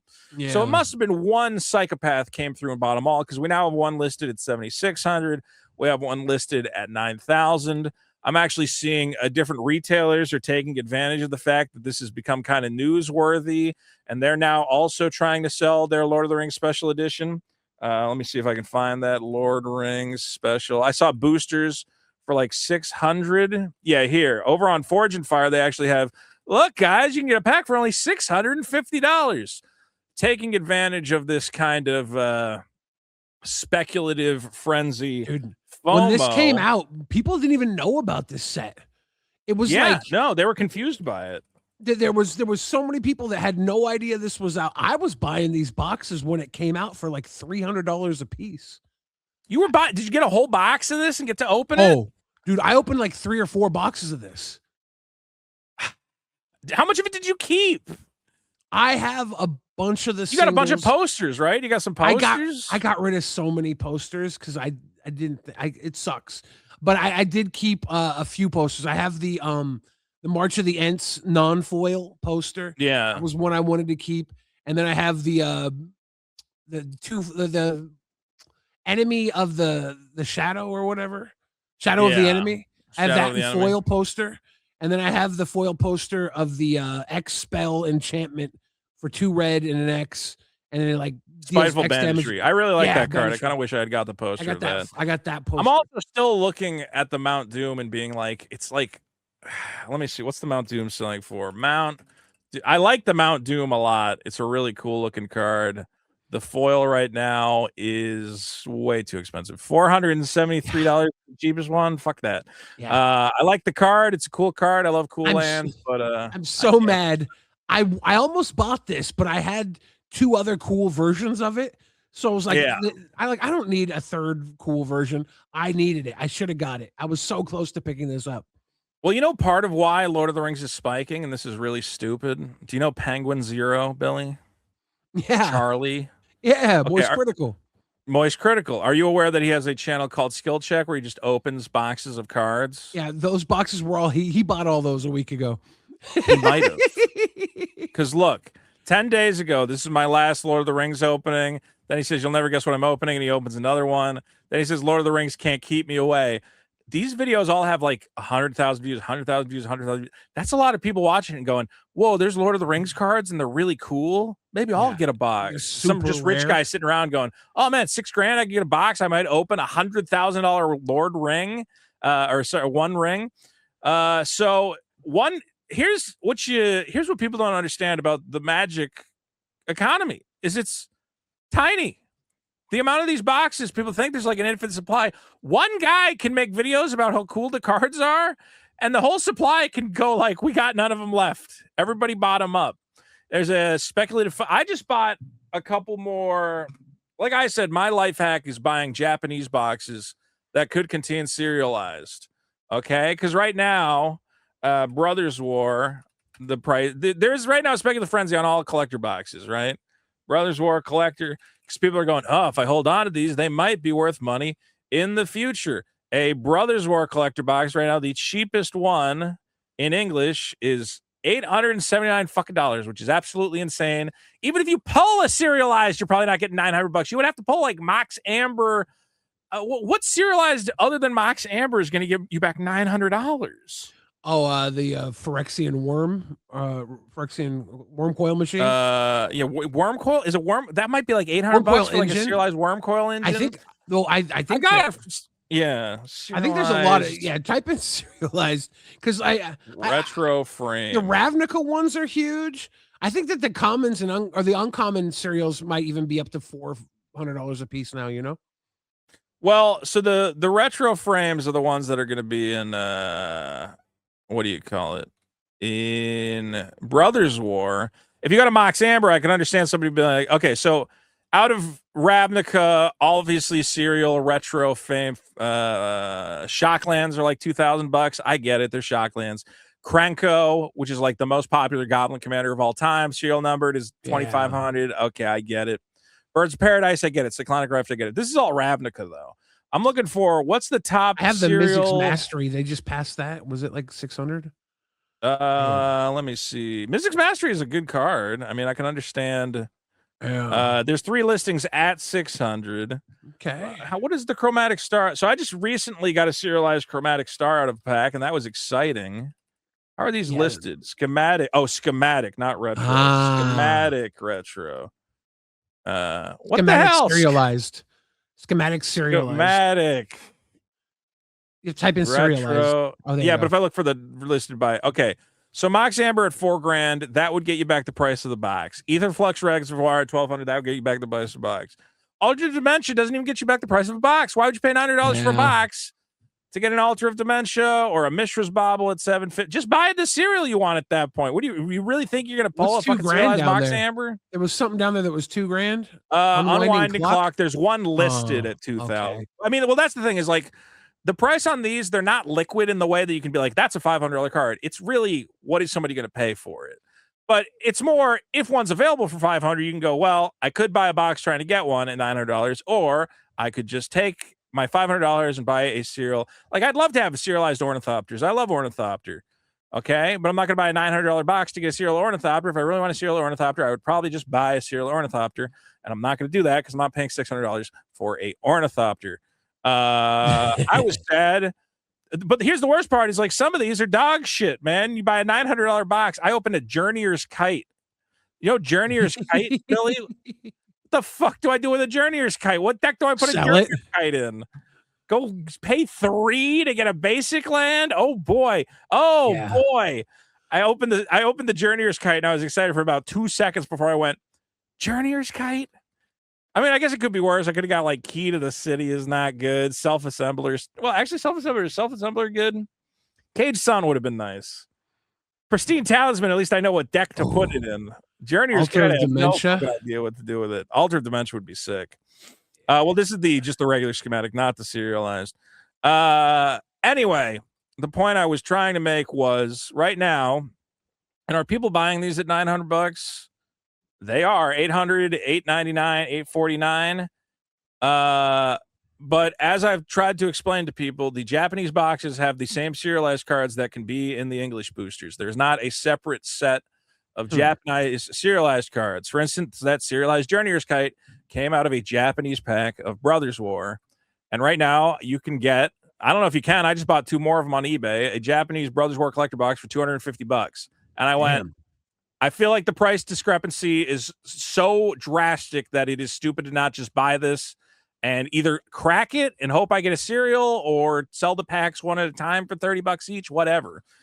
But if people are going to pay $900, the value's in a serialized card. You can get it out of a Japanese box. Just buy a Japanese box if you want a serialized card. What is the point? What else are you trying to open out of Brothers War? Do the Transformers cards come in Japanese too, or are they in English? I think they would also be in English. I might be wrong. I know those are the other possible hit, but You should even if type you in the hit Transformer card and see if there are any available. shattered glass or something. Yeah, shattered glass. Yeah, shattered glass. All right. What's the but damn it, they have a They different have them. name if they're Optimus Prime. They have a different name if they're foil for some reason. Do they have Why is them it in impossible to find Japanese? these? Oh no, you probably just have to search for foil. So shattered glass. God damn it. It's so hard to honestly, TCG player, some of the ways you list things are stupid. Shattered glass. There are list and then no, not Filters, all printing filters? foil. Here we go. Okay.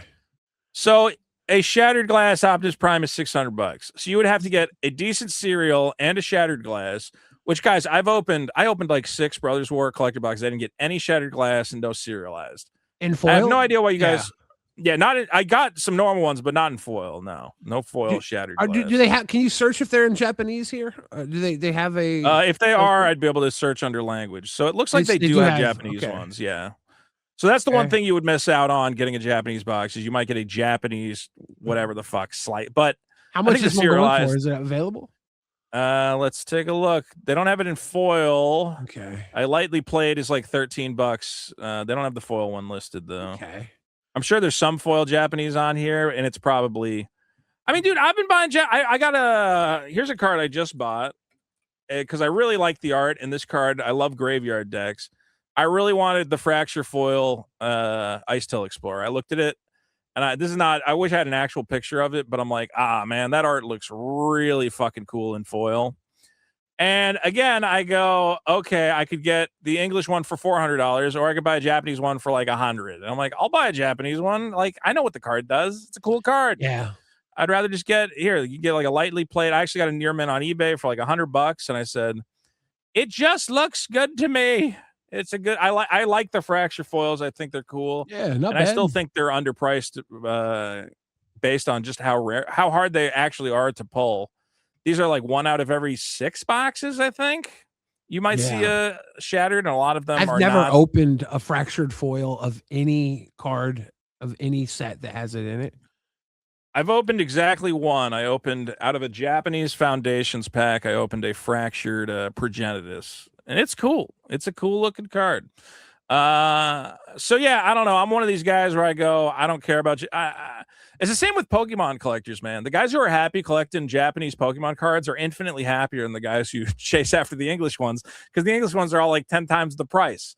I understand that you go, yeah, but now my collection's worth more and I could sell it or whatever. I go, I genuinely want to own the card and play with it and save myself $300. Call me crazy. So yeah, prices are going nuts. Vito's advice corner again. If you're trying to pull serialized cards, which is a bad idea, and you should just buy the ones you want because the odds of pulling one are extremely low and stupid. But if you really want to do that, honestly, go get a Japanese Brothers War box. Let me check. Go on eBay and get a Japanese Brothers War box for like $250, and then you can open it. And if you get a serial, you'll be happy. And if not, you're stuck with a bunch of Japanese cards you don't want. Card Kingdom was selling loose packs of the Ravnica remastered, and collector packs, and they were like $18. So I bought almost a collector's box worth. I bought like 10 packs. $18? No, they weren't. For what? There was like a flash sale. Maybe they were a little more. Very cheap though. Ravnica remastered collector packs. It was a while ago. I picked up like 10 packs. They were loose packs. And I opened 2 serialized cards that day. Like out of those loose packs. It was nuts. Wait, out of Karlov or out of Ravnica? Ravnica remastered. I opened a Dreadbore. Serialized? You got a Dreadbore and what? Physics Mastery. That's fucking nuts. That's crazy. Yeah, out of like 10 loose packs. It was. I pulled one serialized for myself, and it was a fucking Journeyer's kite, and it sucks. I was convinced they were all searched, and so they had these loose packs because they were like, well, we opened these packs, we got a serialized, so we just put them to the side to sell singly. But no, there was just. I mean, Dreadbore is a pretty wonky one. Dreadbore is not getting a lot of love. But Mystics Mastery is great. There's a reason Dreadbore's not getting a lot of love. There's a guy who's collecting all the serialized Dreadbore cards, and he buys them up if they're like 150, but it's dry now. So like there aren't any going. He's hit me up. He's like, hey, you want to trade it? I was like, no, not for 150. You got to trade him for another serialized or something. I don't know what he's got. Well, he's got a ton of serialized, but I don't want to do it at 150. Like, because he's like, I'm paying 150 for him. I was like, yeah, but everything just shot up. If you could get 250 for it, I would be like 250. 250 I would take. And I think you could even buy, I think there are some cheaper serialized out there that you could get for 250 that are more exciting. He had a few of the emeralds, the Chaos Emeralds Lotus petals. He had a few of those. And actually, I'm mad that I started collecting the Chaos Emeralds because those are going up and I'm still missing 2 of them. And I'm going, am I going to finish the set? Now I got to pay more because everything's going nuts? Or am I just going to be happy that I have 5 of 7 Chaos Emeralds? I'm going, hopefully I find a deal. I need a red one. And then the worst part is there's 2 blue ones, and I never remember which blue. I think I'm missing the light blue one, but I need to know the exact number because I'm going to accidentally buy the same one. I mean, hey, tell him you'll trade it for an Agar the Freezing Flame. I like that guy. He's a good serialized. There's some interesting ones there. All right, well, that's market discussion. Guys, get a Black Panther, get Japanese, buy Japanese packs from me, is what I'm saying. I did buy 4 boxes of Wilds of Eldraine at a crazy price. Right now my computer is freaking out. No, computer, stop doing this. My monitor gets really mad when I have too much white on the screen and it starts shutting down. It's like, I think it's the brightness is getting overloaded. So the TCG player background is freaking it out. When you big screen my face. Yeah, it goes, oh my God, who are these huge white boys here? I was picking up a couple. Well, I'm also, because again, I wanted to get back into selling on Whatnot because I'm going to have some more free time. But the way stuff's going, I'm lucky I still have, I'm lucky I still have some stuff to sell. I picked up, before it went, I think I paid $300 a box for Lord of the Rings set boosters. And now a Lord of the Rings set booster box is like $500 fucking dollars. I'm like, damn. Oh my God. $400 for it. Still crazy. No, $500 depending. Yeah, that's a Japanese one. $500 for a Lord of the Rings set booster box. So the next set that comes out is The Hobbit. Then it's Reality. Fracture, yeah. Fracture. And then it's the Star Trek. That's the rest of the sets this year, right? I haven't decided if I'm getting Hobbit. As you can see, Hobbit boxes started off at $600. They're $600 for a while. We're now already at $800, which again is, I think this is built on the hype of the past, the Lord of the Rings selling out. People are seeing the $10,000 sale, the $12,000 sale for a Lord of the Rings box, and they go, well, if a Hobbit box gets even a tenth of that, I'll have made money. I think people are going to be a little. I don't think Hobbit's going to be as big as people are hoping for. Part of the reason Lord of the Rings was so big was it had all the serialized cards. Like everything was serialized, and there was soul rings that were serialized, and there was crazy surge for whatever. And it was also the first time we ever went to Lord of the Rings. Hobbit is also not as exciting as Lord of the Rings. You're not going to have Aragorn. You're not going to have Legolas. You're not going to have Gimli. Half the characters are gone. You're going to have Brickus Proudfoot and Timbus Trombone and Grumbus. I don't know any of the names of the Hobbit characters, and I don't care. Grumble Screedlegrot. Grumble Screedlegrot, yes. Glubshido. All the guys. Glubshido will be there. All the guys. All your favorite guys will be there. I'm not buying, I think if I saw a box pre-sale for $600, I might get one, open a couple packs, sell a couple packs. But I think right now, this frenzy of, it's going to be the next Lord of the Rings, it's going to be a $2,000 box. I think Wizards has kind of lost the magic, man. They don't have the serialized stuff. The big the big headliner card is not even exciting to me. It's that Smog or whatever. I go, the One Ring. Now that was like, oh my God, the chase for the One Ring. I got to open the One Ring. This is what I'm chasing after, like a picture of a kid's dragon from a kid's book. Looks Come like some on, Harry man! Potter It's shit. the Hobbit. It's the Hobbit. It's some Harry Potter shit. This is Harry Potter. Smog. Wizard. This is cool. Oh, Harry, you're this a is wizard. Cool. This is really cool. If I opened this, let's put it this way: if I opened a One Ring Surge foil or whatever the fuck, I'm like, okay, the One Ring. If I open this Goofus Glumbus dragon, ooh, me treasures.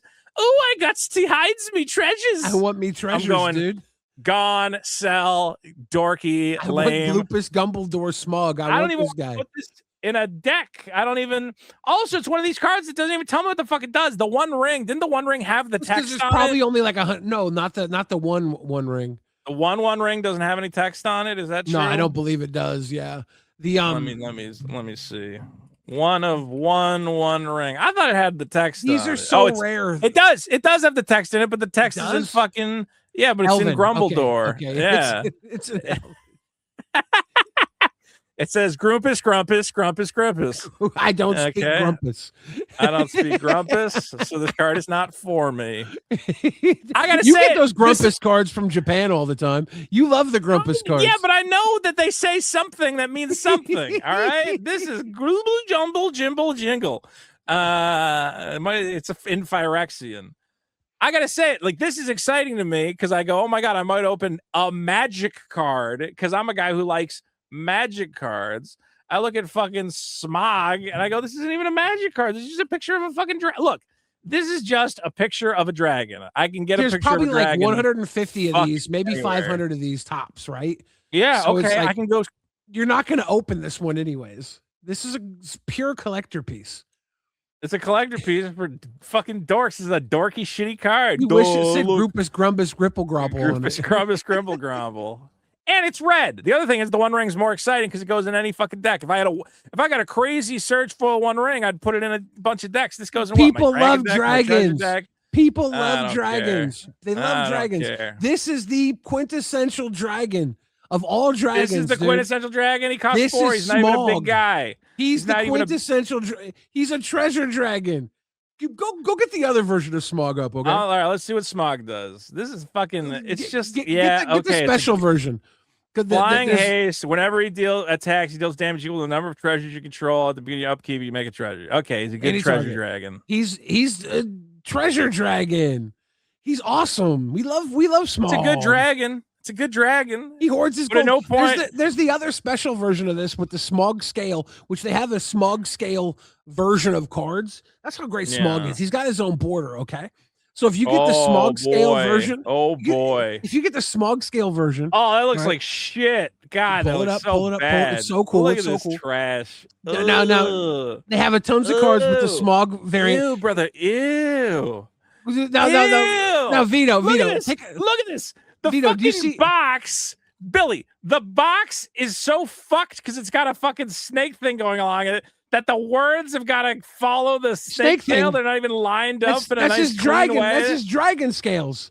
Every other magic card, there's a box and the words fit perfectly in the box. They don't go, ooh. Vito. Oh yeah. Vito, do you see above the L in legendary creature? Above the L in legendary creature? Yeah, there's like some chopsticks or something. No, look right above it. There's a scale missing there. Yeah. In that tail, there's a scale missing there. In all the other versions, the other cards, the non-Smog versions with this variant, that scale's not missing. Right here, there's a little scale missing because it's actually Smog's stupid dragon tail. Because that's his weak point. That's where Bilbo can defeat him. Because he's missing a scale. Look at the fucking the mana symbol is not okay. If he's gonna have this illustrious tail, then draw the mana symbols in the fucking tail style. Don't just jam them on top of the tail and the fucking. This looks terrible. Oh my god, so good. This is awful. This is Tolkien incarnate. Bro, if I open this card, I'm immediately selling it and buying a magic card. Me and my homie Tom Bombadil will smoke packs of weed when we open this card. We will all the best weeds from the Shire. Ew. Me and Tom Bombadil are going hard. Ew. I would rather play the token of Smog. I'm going to play the Smog token instead of that ugly ass. But it's missing one of the scales because in the book, famously, Smog lost one of his scales when fighting Grumbledore and fucking Dimbledick. See, I don't give a shit. Vito. I fucking hate this Lord of the Rings shit. This is why I didn't buy Lord of the Rings to begin with. How the fuck did you guys make these $10,000 boxes? What the hell is wrong with you people? All right. Smog, Hobbit. I don't see it, man. I don't see this. I think Hobbit will sell based on people wanting it to be Lord of the Rings, but at the end of the day, is Smog really bringing people to the table the way the One Ring did? Yeah. I don't. Bilbo, I don't see it. Smog, Bilbo, Dilbo, Jingus, Bringus, Bumpus. It's over.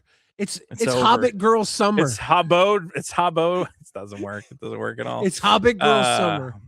Hobbit Girl Summer is here, folks. But there's one man who will not be joining us for Hobbit Girl Summer. This is an unfortunate, sad story. Sorry to bring us down, but we want to acknowledge it. Our beloved magic artist Ron Spears has unfortunately passed. This guy's art was great. I actually brought up his, we'll read Magic's article about him real quick. Ron Spears' first pieces of Magic artwork, Veiled Sentry. God, what a great piece to open with. That is a fantastic fucking Magic piece right there. Printed in Urza Saga in 1998, became one of the most recognizable artists of that era with many, look, I mean, you got a Chroma, this is an iconic pair right here, the Achroma and the Phage. God, whoever owns the original artwork for these two has a real collection. The Chroma was like the first. That was the face. The first hot like Magic legend, you know? Like Chroma was just too cool. Oh, yeah. I thought when you meant hot, I thought you were talking about the globes of power that she's got. People loved it. A Chroma was like they're like, okay, this is cool. This is my lady. This is my lady right here. She kicked ass back in the day too. I gotta say, even Phage is a pretty lady. Look at that fucking cyber bra she's got on to keep her assets contained. She said, "You don't know how powerful these are. I need fucking a whole loot coming out of my tits to keep them." That girl is poison. I can't keep her out of my mind. She's untouchable. Some classic cards. Look, the Dark Confidant. I mean, this was everywhere, and he kind of knocked it out of the park with the Dark Confidant.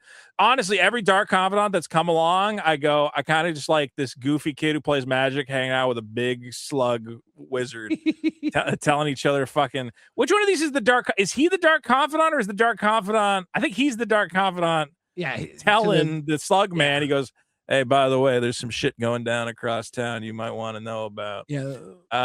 Did not realize that he one of the best Pro Tour cards of all time. Yeah, no, probably. I mean, for a while it was the best one. I guess now it's been outclassed, but I still find room for it in a lot of decks. Real quick, I brought up his gallery over on Scryfall. There was a couple ones that I love. Blight Speaker was always a favorite of mine. I want. Yeah, who? Did I just see the brothers Yamazaki? Let me see. I see Barbarians. Yeah, the Yamazaki brothers. Dude, W in the chat. Ron Spears has been around forever. Been doing Magic, so much good stuff. Did you know he did the brothers? Get hooked on the brothers. Look at Blight Speaker, man. I always loved. Look at this. This dude is covered in. It's like he took apart a shack. It's like he disassembled a shack and he built it himself into armor out of he's got fucking Crazoid wings. I want to build a Rebels deck just based on the art of that fucking card. That guy won me more than a few things. And also the one card that if I ever get a French foil version, I will be the happiest boy alive, Billy.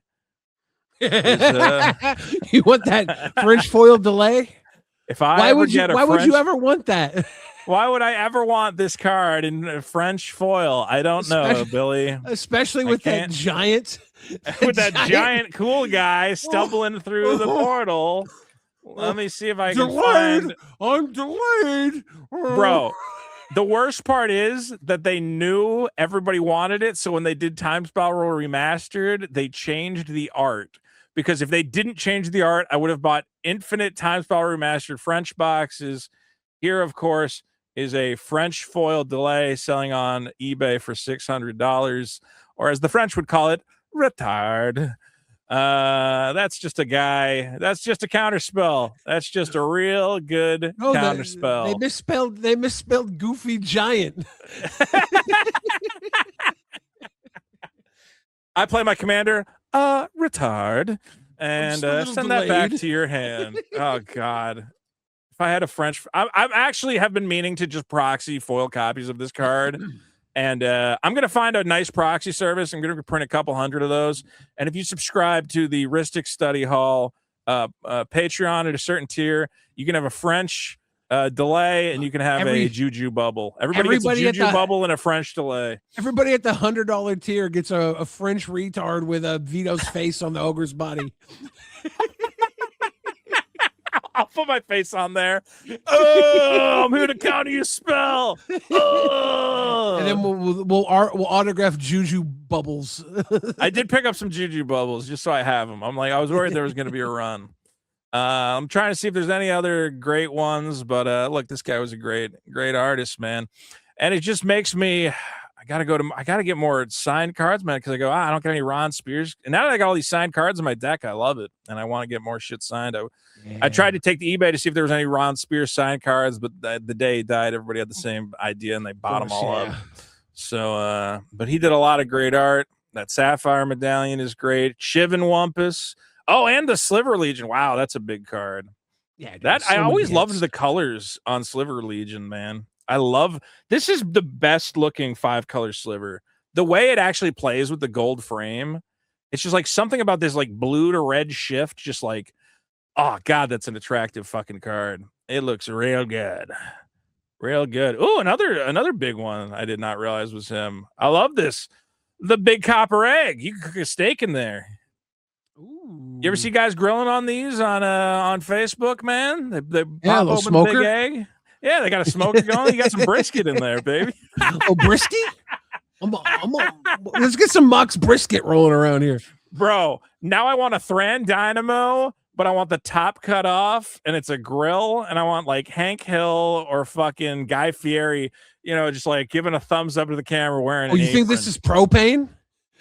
I think it could look, it's got pipes. Of course it's propane. Oh, true. This is a propane oven, right? This is a propane stove right there, baby. Damn it, Bobby, you broke the Thran Dynamo. Wizards. I'm gonna give you $1 million. Dad. I just tapped it. Wizards, I'm gonna give you $1 million idea. Garfield's Secret Lair was a disaster. Nobody liked it. It's not funny. King of the Hill, Secret Lair, Hank Hill cooking on a Thran Dynamo. That's it. You're done. That's it. You could have a WD-40 fucking fireball or some shit. I don't know. But if you did a King of the Hills Secret Lair. See, we got to do the Secret Lair challenge. We're talking about the Secret Lair challenge. We're gonna do some Secret Lair challenges. One of them has to be Secret Lair cartoons. And then we got to figure out, Beavis and Butthead Secret Lair, King of the Hill Secret Lair, Simpsons. That would be fun. I think we would have fun with that. It, Bobby, you broke the Thran Dynamo. That Planeswalker ain't right. Wrecking Ball, a lot of good stuff. Ashiok. He was talking about Ashiok, by the way. Ooh, that Planeswalker ain't right. That Planeswalker ain't right. Hank Hill was talking about Ashiok. Hey, I want you to meet my girlfriend. She's from the realms beyond. Dang it, Bobby. Dang it. All right, I can't do a Hank Hill. All right, here was the one last thing I think we wanted to maybe talk about, was we both found this article independently about why we should all love Universes Beyond. Because it's the best thing. This is from Polygon. Magic the Gathering never stops making Universe Beyond sets. Polygon. Now, I might... You're so brave. I want to reiterate my stance on Universes Beyond. When it first showed up, first thing they did and put it in packs was like Godzilla. First thing was Walking Dead. They did a Walking Dead Secret Lair. I said, okay, it's a Secret Lair. You can only play it in Vintage. I'm not really thinking about it. Then the Ikoria, it was like, you can play Godzilla cards in Standard. It's not really them because it's an alternate version of them. But I still said, now I kind of got a problem with it because now I'm going to show up at a Standard game and someone's going to be playing fucking Godzilla cards and that feels weird. Okay? I eventually, once Lord of the Rings showed up and Warhammer showed up, I said, I think I'm okay with this. As long as it's a fantasy universe that fits Magic, as Lord of the Rings clearly does. It's got swords, it's got dragons, it's got Smog and Grimdar and Goofus and Grumpus. Okay. Second, you start getting into TMNT.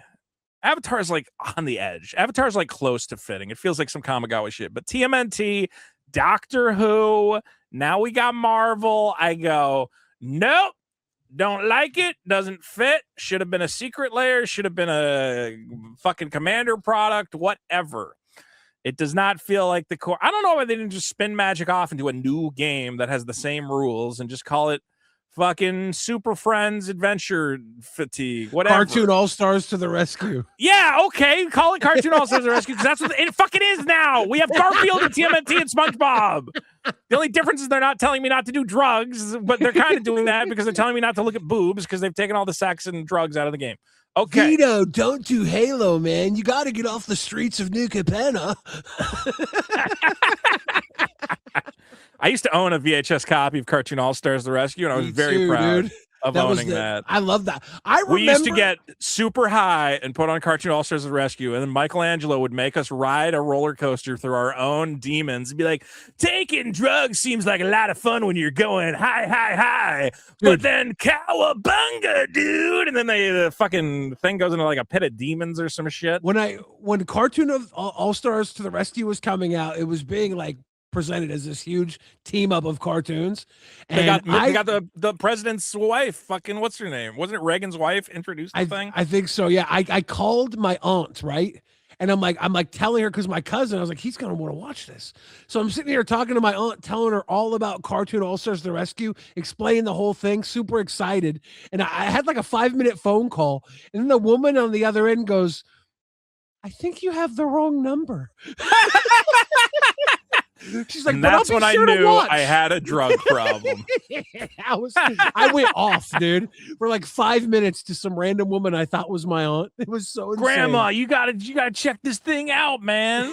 For those of you who don't know, Cartoon All Stars: The Rescue was a 1986 anti-drug cartoon. It was only 26 was minutes it long. 86? Dude, Cartoon All Stars: The Rescue is like ancient, I think. Well, no, hold on. The TMNT were in it. You might be right. Cartoon 92. All Stars: The Rescue. The fact that TM at 1990. Okay. So it was pretty fucking early. Damn. But I was like 6 or 7. Yeah, exactly. So Cartoon All Stars: The Rescue, and it has my favorite line. I think it's they're gonna find the box of drugs. And that's my favorite line. Winnie the Pooh's in it. It's so good. The Muppet Babies, Alvin and the Chipmunks, Slimer. It goes hard, dude. You're not. You find the box of drugs, and fucking Simon, who's the nerd, identifies it. Yeah, right here. So Big Brother's got to stash his drugs, and the girl's going, something's changed with you, Bradley. How come we don't play anymore, Bradley? And he goes, shut the fuck up. You don't know anything about me, you dumb bitch. And then he hides the box of drugs under the bed. And Simon, being the nerd, is the first to identify what it is. Take a look. Took it. And what's in that box? None of your business. And keep your hands off. What's all this for? Either someone's conducting a major chemistry experiment, or this is a serious no-no. Toto, something tells me we're not in cartoon territory anymore. What's Fucking that Alf. funny smell? I hate to suggest this, but my guess would be marijuana. Dude. Simon. There's something about Simon going, well, I hate to suggest this, but I believe it's marijuana. And you're like, oh my God, this is the best. You know who's notably even Slimer's absent there from to this? tell you not to do drugs. You know who's absent? Shaggy and Scooby. Yeah, because they'd be like, hey man, it's cool, like, dude. They'd be like, oh, we got better than that. Let's match. Well, dude, of all the Teenage Mutant Ninja Turtles to tell you not to do drugs, I would think Michelangelo would be the one cowabunga party dude. Because again, look, they take him on an adventure. He's got to learn a fucking lesson. Isn't it Michelangelo who takes him on the fucking? They went Hell's Prison. Trust me. Oh my God, yeah.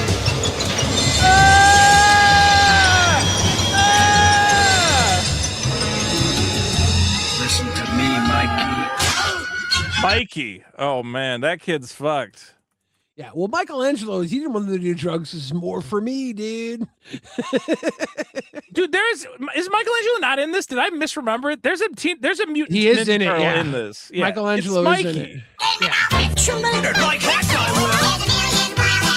And then they sing a song about how much fun it is to not fucking do drugs. I love this. I want to sing that song. I'm pretty sure I didn't get addicted to drugs because of this. I'm pretty sure this saved my life from drugs. The same, dude, because I said if it's not good enough for the Muppet Babies, I'm out. If the Muppet Babies are going, oh, this sucks, I don't want any fucking part of that shit. Huey, Dewey, I'd and Louie. rather fuck Miss Piggy than do drugs. A lot of this is Muppet Baby. I gotta say, there's a little too much Muppet Babies in this. Those kids are cool though. The girl with the big black hat, Dude, that's a cool, cool dude. kid. You got to make it so the kids doing drugs are all like fucked up and have sores and shit and their teeth are falling out. It's literally a cool black guy and his hot girlfriend. Yeah, and I want to go, hang out with these Of course I want to people. do drugs. What are you talking I about? don't even want to do drugs. I just want to hang out with the drug doers. I do. Crack. Now we're talking. You've got money, Michael. But crack, that's serious stuff. Come on, Michael. You're not gonna chicken out on your friends, are you? Michael, don't be a What bitch. are you, baby? What are you, baby? Got your wallet? Hey, give me that back! All right, Michael, well, you don't stole his chase. money. Michael, you don't chase these hoes. She's got to learn. Man. No, You don't Then chase you end these up in the sewer with Mikey. And he's gonna teach you a lesson. Cowabunga, dude. All right, so this is basically Universes Beyond the movie. But we have the good. actual Universes Beyond, which is infecting our magic cards. And Polygon is going to tell us why we should. This is Corey Plant. I know he's been around Polygon forever. So let's see. During the pre-release weekend for Marvel Superheroes, I walked into my local game store. The store was empty. This is pre-release weekend. For the open play hours. Yeah, I guess the event wasn't happening yet. I heard a pair of small feet rushing up the stairs behind me. A young girl, probably 10 years or so, came in with her mother, high-fived the statue of Chandra Nalar, and I noticed they were also buying Marvel products, both the mother and girl. I couldn't help but smile. What is the point of that anecdote? If the little girl is high-fiving Chandra Nalar, doesn't that prove that she's into regular magic and you didn't need to make Marvel cards? What did Marvel do then? That's a good point. It sounds like her family was already into let's be clear. A 10-year-old girl does not discover magic by herself. No 10-year-old girl has ever been like, what are these magic cards? Oh my God, I want to buy Imagine them. the 10-year-old girl who does, though. She's going to go on to do great things. Yeah, she's going to fucking paint weird shit and disappoint her parents in a myriad of ways. This is clearly someone, her dad plays magic or her mom plays magic. Okay. Say what you will about how Universes Beyond dilutes the core authenticity of magic, but moments like this, a young new player brimming with excitement. See, this is an assumption. Young new player. I assume that she's been playing with her family for like maybe the last 2 years. I don't think Marvel brought her into the fucking game, buddy. You don't know that. Especially if maybe she thought Chandra was the Human Torch gender bent. He's also making some weird. Okay, first of all, it's weird when a guy without kids writes an article about how we should be excited other people's kids are getting into magic. I go, what the fucking don't is this? How do you And know he said, doesn't have kids? well, okay, if he got kids, then the article should be, you think Universes Beyond is bad, but it actually got my kid to play magic. Instead, the story is you saw another kid buying magic cards, and that justifies Universes Beyond. You don't know why she's buying magic cards. She might just like fucking magic cards. You don't even know. She might have opened them and went, these are cool, but I like the old magic cards better. Actually, I don't even think the Human Torch belongs in magic. No, she got Miss Marvel. She was happy. Yeah, okay. Do little girls even like Miss Marvel? That's another fucking question. I don't know. I'm not a little girl. That's what they tell us. That's what I they don't tell care us. what little girls like. It's not my prerogative. All right, well, here, let's see. I'm going to be a hater. And I'm going to say I don't care that a little girl liked it. I really don't. There's no part of me that goes, well, at least a little girl liked it. That thought will never cross my mind, and I will never have any joy in my heart. There is plenty of things for little girls to enjoy. I don't need... When you come a man to me, who just bought a T'Challa, that's pulling the little girl out of you, Vito. if I cook a delicious ribeye steak and a little girl comes along and goes, can you throw it in the garbage because I like chicken nuggets? I'm not going to go, well, for the heart and soul of a little child, I'm going to go, no, I like my ribeye steak. There's other shit you can eat. Go eat at your own house. Go play your own game. I'm not here to help a little girl have a magic fucking experience. Vito, we can have chicken nuggets and ribeye steak. Yeah, We're well, we adults. can because we're big fat losers, but typically you got to pick one or the other. And the problem is that she wants to put a peanut butter and jelly sandwich on top of my steak because that's what she wants. Can I be real with you for a second? Go ahead. Are you going to be angry or happy when you start getting McDonald's branded food tokens? Depends on how they're executed. If it's just a straight picture of a double cheeseburger with no funny frame and no like the grimace going, ugh! If it's just a picture of a Big Mac and it just says food token, I'd go, that's fine. That's appropriate. What if there's a Grimace secret lair with food tokens and Grimace is a legendary creature? If it's just food token, you get one Grimace legendary creature. God, what creature would Grimace be? That's a good question. Slugurk, the all-devouring or some shit, man. He's like a green card, right? He could be like a big blue creature or something. Maybe. Hold on. Hamburglar's white black, right? Oh, why? Because he's a thief and he has the striped thing. White black. I Yeah. see. Now you're thinking too much. Here's what I want for I don't even know if I think this is reserve list though. Is this reserve list? I want Grimace's Phyrexian Devourer. Boom. Okay. That's it. Yeah, that's. Do you know this card? This card is Oh, actually yeah. getting played. Yeah. Yeah. I play this in I built the was it the red it's like a 2/2 with haste, and when it attacks you exile the top card of your library and you can play it, but whenever you exile a card you get a +1/+1 counter, and this just you just make it like a 40/40. Exile your whole fucking library, and then keep stacking the triggers, and then fling it for infinite damage. Yeah. My Grimace. That's my Grimace right there. So, okay, so I guess this is an article about how I should be happy because the heart and soul of a little girl got to smile for a day. My argument's going to be a little girl would smile if you gave her a lollipop or a doll or fucking anything. There's no reason to compromise the core identity of your game. It's not a good argument to say, but it made a child smile. You make a child smile by shaking a fucking flashing light in front of them. You can stick them in front of an iPad. The smile of a child is not worth anything to me. Stop using it as an argument to ruin stuff. This is what politicians do. Well, the reason we can't have plastic straws anymore is it might kill a turtle. And if you kill a turtle, a little kid's going to cry. And I go, I would rather the kid cried and I had a plastic fucking straw for my soda. I don't care about crying children at all. Is it ruined? It doesn't affect me. It is ruined. Is it ruined? It's I think bad. You've bought King T'Challa. You've bought a few cards from this set. You're happy with them. I feel like every set is Christmas, right? And there's no. You open up packs. Every or set is a you get, sad divorced kid Christmas at dad's house. Yes, that's my Christmas. Yeah. My I'm at Christmas dad's is shitty always apartment. sad. I'm going, well, I guess I could put King T'Challa in a Every- deck. Christmas is completely ruined. Because every Christmas the kid next door gets all the good shit, right? But then you're happy. You're happy you get something new and cool. So you're like, yeah, I'm not the kid next door. I'm not getting all the good shit, but I'm getting something kind of cool to play with. So it's all right. I might have to make a whole video about this article because this article is just making the same bullshit excuses, okay? Sets like Avatar, TMNT, and Marvel superheroes attract new audiences droves. What's better for the health of any trading card game than new players entering the hobby and spending money? Okay, you need to cultivate a game that doesn't... Okay, here's what they've discovered, and I've seen some talk about this, some chatter where they go, people come into Universes Beyond because they're a fan of the nice t-shirt, by the way. They come into Universes Beyond because they're a fan of that franchise. So a guy who's into Avatar goes, I will buy some Avatar cards. And out of those people, maybe a handful of them will stick around. But for the most part, the guys who are in TMNT come in and buy the TMNT cards and they go, cool, here's our next set. It's swords and sorcery and magic. And they go, oh, I'm not into that at all. I'm into TMNT. Okay. Doctor Who. Oh, I'm into like sci-fi shit. This game's not really sci-fi. Now, when you have Final Fantasy, when you have Lord of the Rings, that works. Why does it work? Because a guy comes in, he goes, I love Lord of the Rings. I love swords. I love fantasy. I love spells and wizards and Grimdars and Groovekars and whatever. And then they go, here's the next one. Here's our guys. Here's our sword guys. And he goes, cool, more sword guys. But when you do TMNT, when you do Avatar, when you do Doctor sword Who, guys. TMNT are sword guys. Shut up. They're one sword guy, okay? And he's barely a sword guy.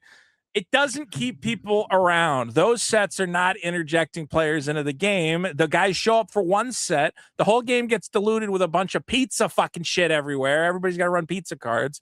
And it just hurts the game, the amount of players you bring in. If you were doing Dark Souls, Elden Ring, Game of Thrones, we would have no problem. It's the fucking TMNT and everything else that does not work. And I don't even think Marvel Final works. Fantasy guy. I wasn't a Final Fantasy guy. I wasn't a Fallout guy. I wasn't a 40K guy. But you like the Final Fantasy cards. I know you like the Final Fantasy cards. I got into all those through Magic because they you beat them. Okay, so you're benefiting the outside things. You're not benefiting Magic. You're benefiting Final Fantasy. I didn't buy Final Fantasy shit. I just bought Final Fantasy Magic cards. That's what I'm saying, though, is I'm saying, yeah, because you like swords and sorcery, so it fits in. Look, But the argument that he's trying to make is, magic don't you want wasn't more? always swords and sorceries. We had fucking Arabian Nights was Arabian Nights was a mistake. That was the Nobody first universe likes- Beyond set. Nobody, yeah, I know they did Arabian Nights. You know what happened? Everyone said this is fucking weird. And Arabian Nights, if you go back, people are like, well, we'll buy it because it's the next set. But the second they realize, they're like, oh, people just want us to do fucking dragons and swords. They didn't go back to Arabian Nights because they're like, that didn't really work that well. Aladdin was a fucking card. What the fuck were we thinking? Ali from Cairo? Here's Ali from Cairo. He's a guy. I almost bought an Ollie from Cairo the other day. I was like, I kind of want to get that. I kind of want to play that. Is Ollie from Cairo? It's not playable at all, right? It's like just 300. a shitty life linker. No, it's playable. Ollie from Cairo. Is that? Oh, is that if you lose all your life, he's good? Yeah, Ollie from Cairo is totally. Yeah, your totally life can't go under 1. So you play this with some other spells. There's some stuff that makes this go. You want to see my one Arabian Nights card? Yes. I think it's. I was looking at. I saw a Bazaar of Baghdad that was like underpriced, and I was like, should I get a Bazaar of Baghdad? Oh no, I have. No, wait, no, that's Legends. Okay. All right, here's my Arabian Nights card. Very exciting stuff, Billy. To give you an idea of how exciting Arabian Nights was as a format, I gotta take it out of the sleeve here. If anyone wants to buy this useless card, you can tell me. I have the it's on the sleeve. Island of Wak Wak, Billy. Nice. The Island of Wak Wak. Do you know what this does? Yeah. It's a land, Billy. So instead of a land that produces mana and plays spells, you can tap to reduce target flying creature's power to 0. Yeah, that's what was going on in Magic. Shit, Captain Marvel. Yeah, Eat shit, Captain Marvel. People were going, dude, flyers are fucking broken, dude. There's nothing you can do once they got a flyer. And then they said, what if there was a land that could make one flyer bad for a turn? And he said, well, I don't know if I'd want to lose a whole land drop for Maze that. of Ith back in the day. Yeah. We're loving it. Ollie from Cairo is good. I was thinking he was the life link. Is Aladdin the life linker that he like? What does Aladdin do? Probably, I think. I remember his lamp is terrible. Yeah, Ollie from Aladdin. Cairo. I had Aladdin. Aladdin. Oh, he What is steals that class? artifacts. It was one red, and tap. Take control of an artifact. Oh, he's not as bad as I thought. And then so he steals an artifact. It's not terrible. Yeah.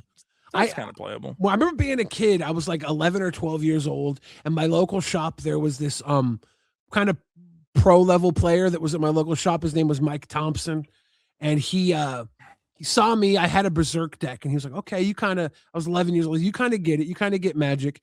He was like, "I'm gonna let you borrow my Ali from Cairo deck and see how you do in the tournament." And I did okay. I kind of didn't know how to pilot. Well, it's an I interesting thing did to try and figure out how to pilot. But then I picked up the deck. I did okay. I kind of miffed it at the end. He's like, okay. He's like, you don't got it yet. But he gave me the power. I had this Ali from Cairo. I didn't deck. say that to a kid. You don't have it yet, kid. Yeah. Get out of here. Because I was 11. He was like 20. You know. But he was. Yeah, that's seniority in the Magic community. He was like, let's see if you got. And I was like driving a Ferrari as a little 11-year-old kid. Had the Ali from Cairo deck. I had like the Max Ruby in it and everything. It was nice. I'm looking at man, I really do got to build that squirrel deck, man. You know what I got? You got one of these? You got one of these guys? You got a squirrel girl coming, right? You bought the nice squirrel girl? I ordered the fat color back squirrel girl that looks nice in foil. I was gonna ask. That deranged hermit. You got that boy? You got that boy? Yeah, man. I got a deranged hermit. I also have my buddy who was a big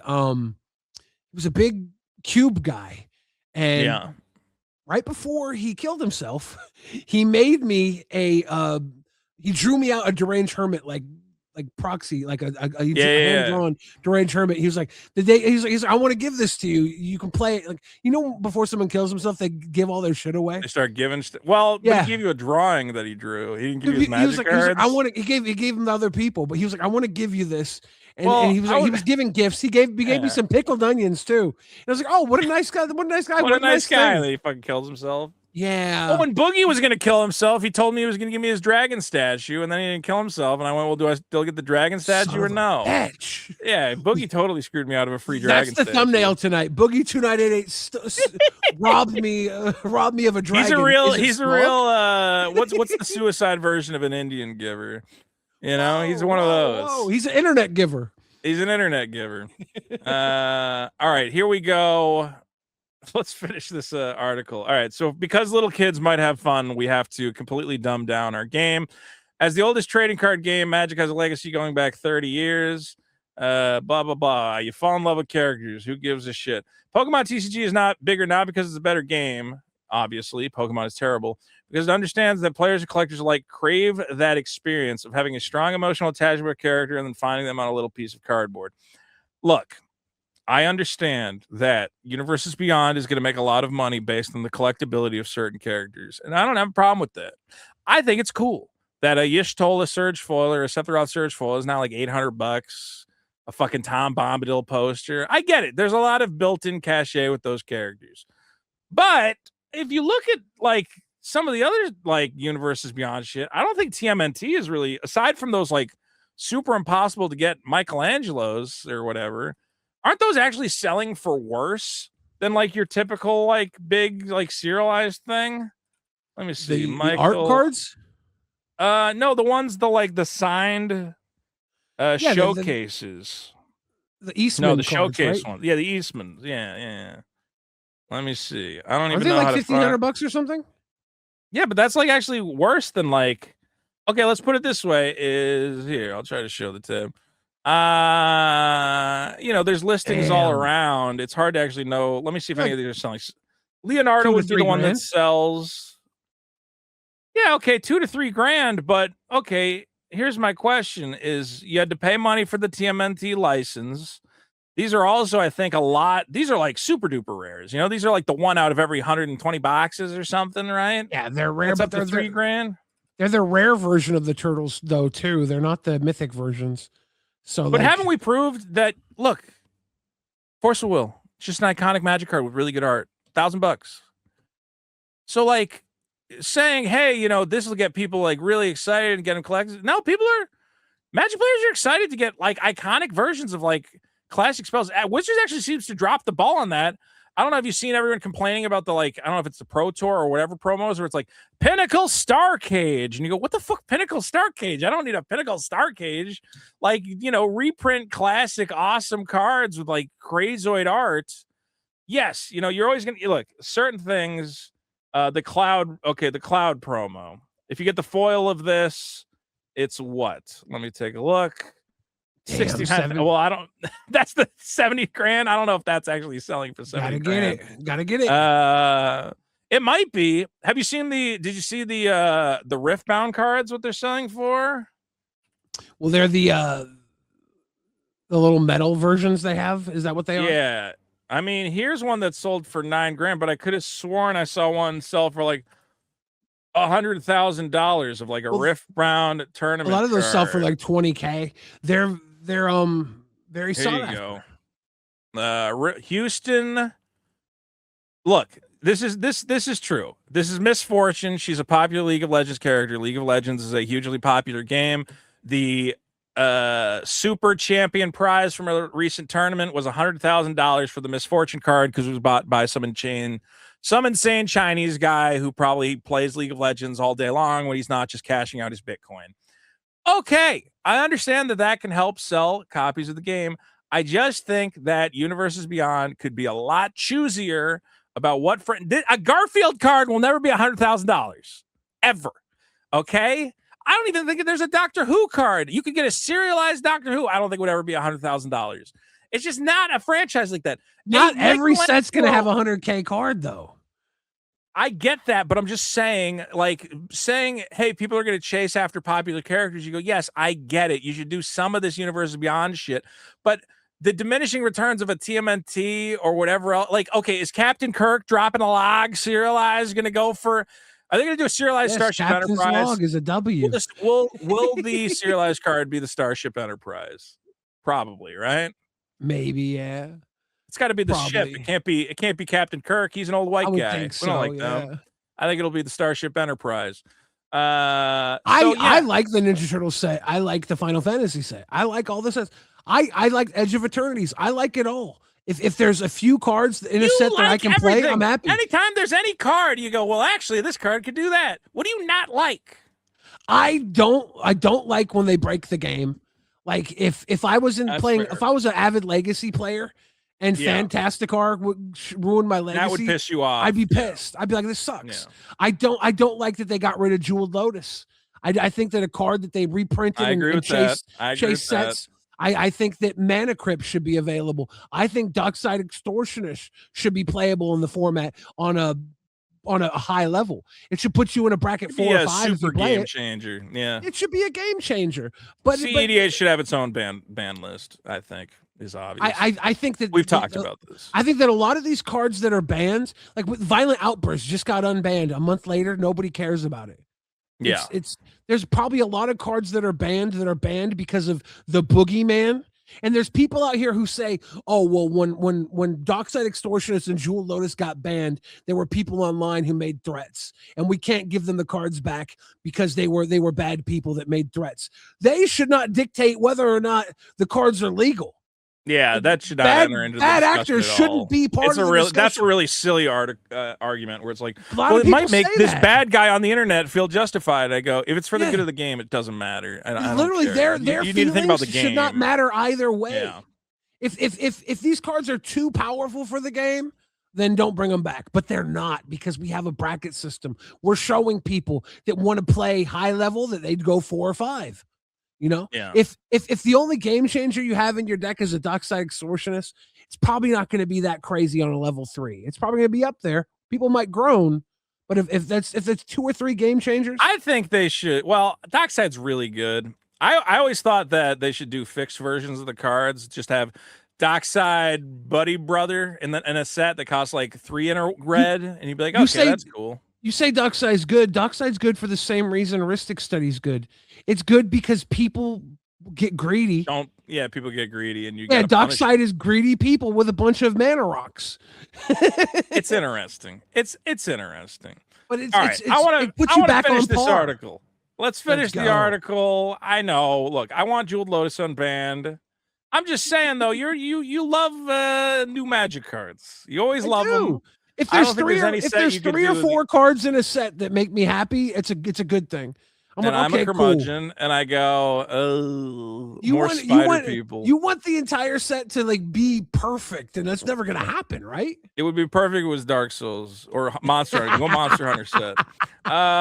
Okay, I am tired of guys who stop playing Magic, coming back to Magic, and then dictating why it's good now. Okay, because he says I drifted away from Magic in high school, and he says everything changed in 2025 with Final Fantasy. Okay, if you started playing Magic again in 2025, I don't want you writing an article about Magic the Gathering. I'm sorry. I am gonna gatekeep right now.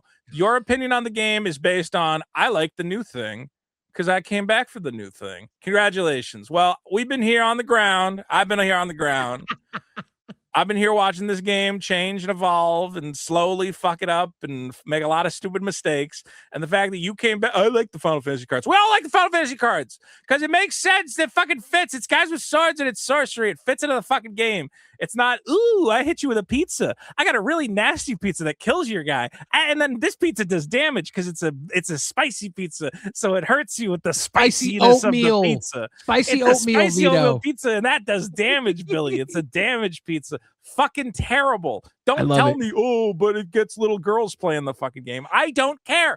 And if I never see a little girl play Magic again for the rest of my life, I will not lose 1 iota of sleep. I don't care. It does nothing for me. My heart does not grow 4 sizes that day because a little girl goes, my favorite Magic card is Psychotalk. All right, if she likes Psychotalk, maybe she's cool. But she's probably cool. Final Fantasy might remain Magic's most successvul set of all time. I believe that is still true. Yeah.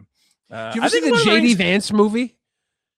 Which JD Vance movie? The fucking the Citizen, Southern, whatever the hell, Southern boy, yeah, Southern hillbilly, or whatever. Some hillbilly Requiem or Elegy, yeah. In the movie, he's make playing, that a Universes Beyond set. He's playing Magic the Gathering, and he's playing with Atogs. Hey, Atog's playable. He's got an Atog deck. That's playable. Atog was cool as hell. We all had Atog decks back then. All right, and here's where let's see. Not every Universe Beyond set has thematic richness.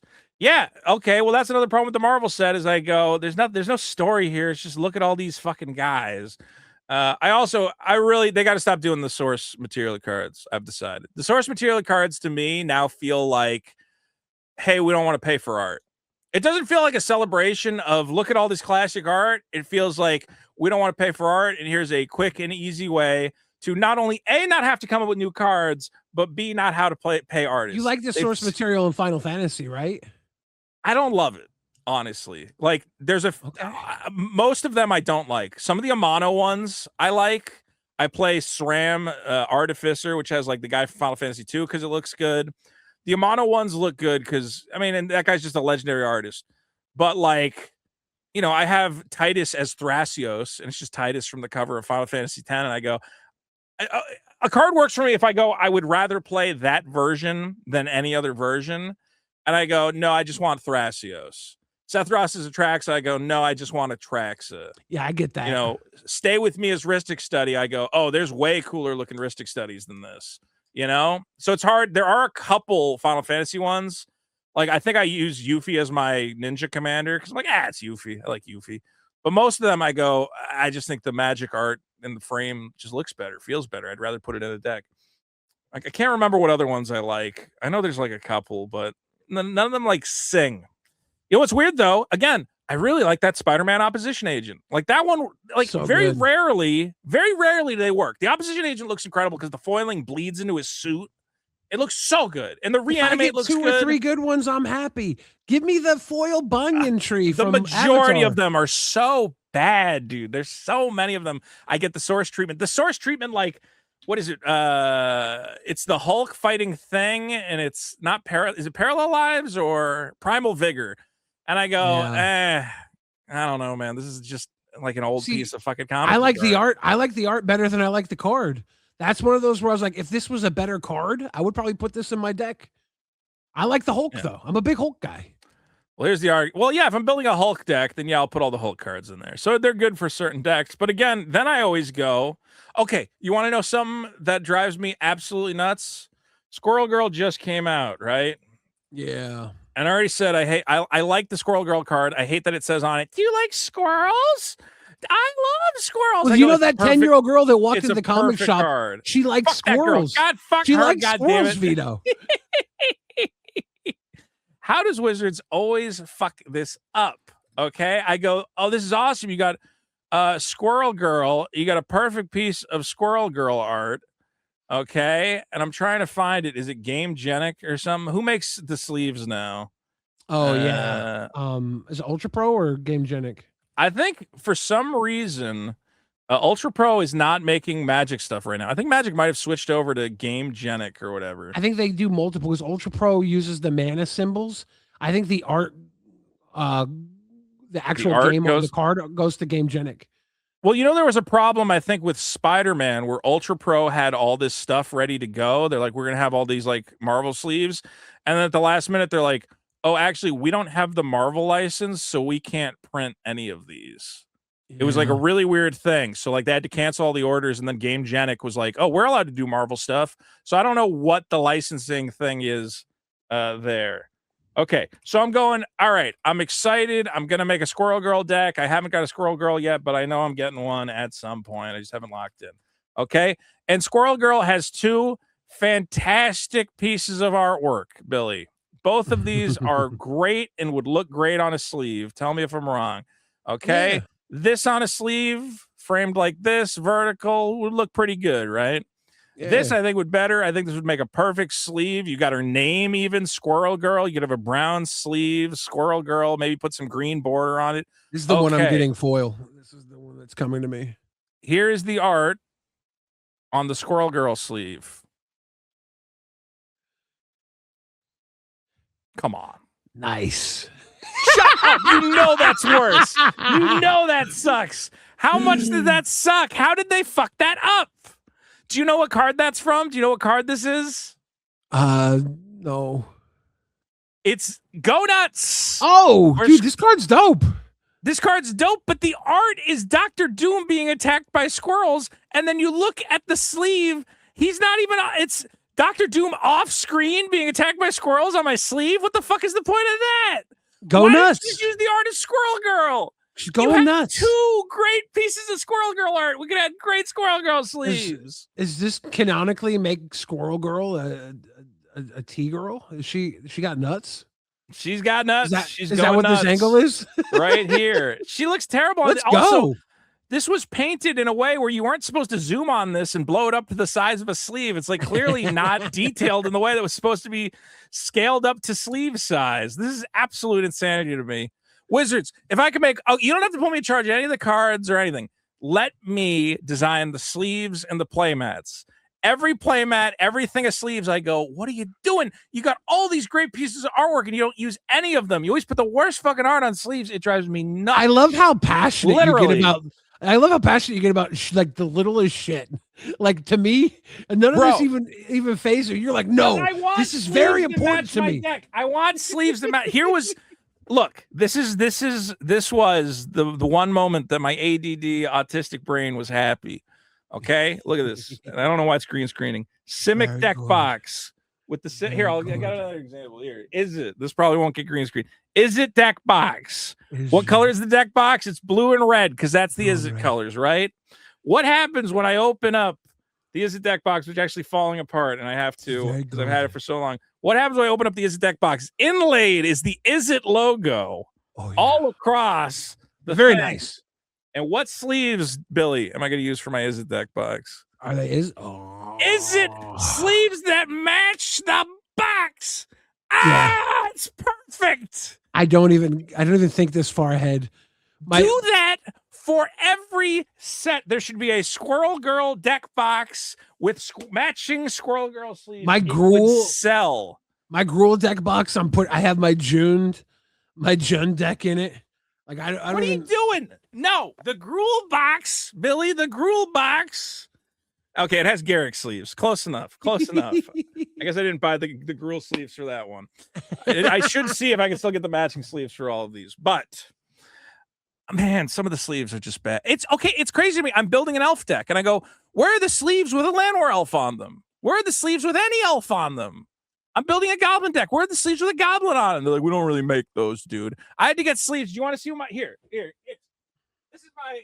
I have to go to Japan to get sleeves of this kind of elf looking chick for my elf deck. I said, she kind of looks like a fucking elf. It's close enough. It's close enough. So now all my fucking decks, I go, I need sleeves for my goblin deck. There's my mod catcher. I go, maybe Sakura's the fucking queen of the goblins. Your it's elf red. Your goblin. She's your goblin she's red. food. She's the goblin queen. That works. Because they don't make fucking shit that fits the decks. And in the same way, they don't make cards that fits the decks. Because now I got Spider-Man in my Magic Gathering, and this guy is going to tell me, well, Wizard of the Coast is asking how to get someone who loves Spider-Man to discover magic. Doesn't matter. We don't need everybody to love everything. Not everybody who likes everything needs to like your thing. You can make a thing that is specifically directed at one type of person. Not every franchise needs to be the Omega franchise. Not everything has to be Fortnite. Different people can enjoy different things. At no point am I sitting down creating a project. If I'm making a hamburger, I don't care. Well, how do I get guys who like Spider-Man to buy this hamburger? I could just make a really fucking good hamburger, and it could have nothing to do with whether or not you like Spider-Man. Right? But what if you got to make 8 hamburgers a year? Yeah, well, that's where we're at. Maybe 20 years from now, the little girl I saw high-fiving Chandra will be the one introducing someone else to magic. Or maybe she'll be selling meth. You don't know.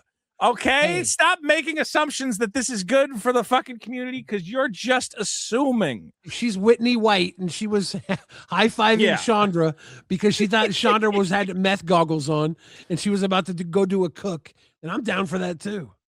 Magic doesn't belong to us. It started playing in 1995. We don't own it simply because we've been here longer. No, we own it because we literally own it, as in we have spent thousands upon thousands of dollars on it.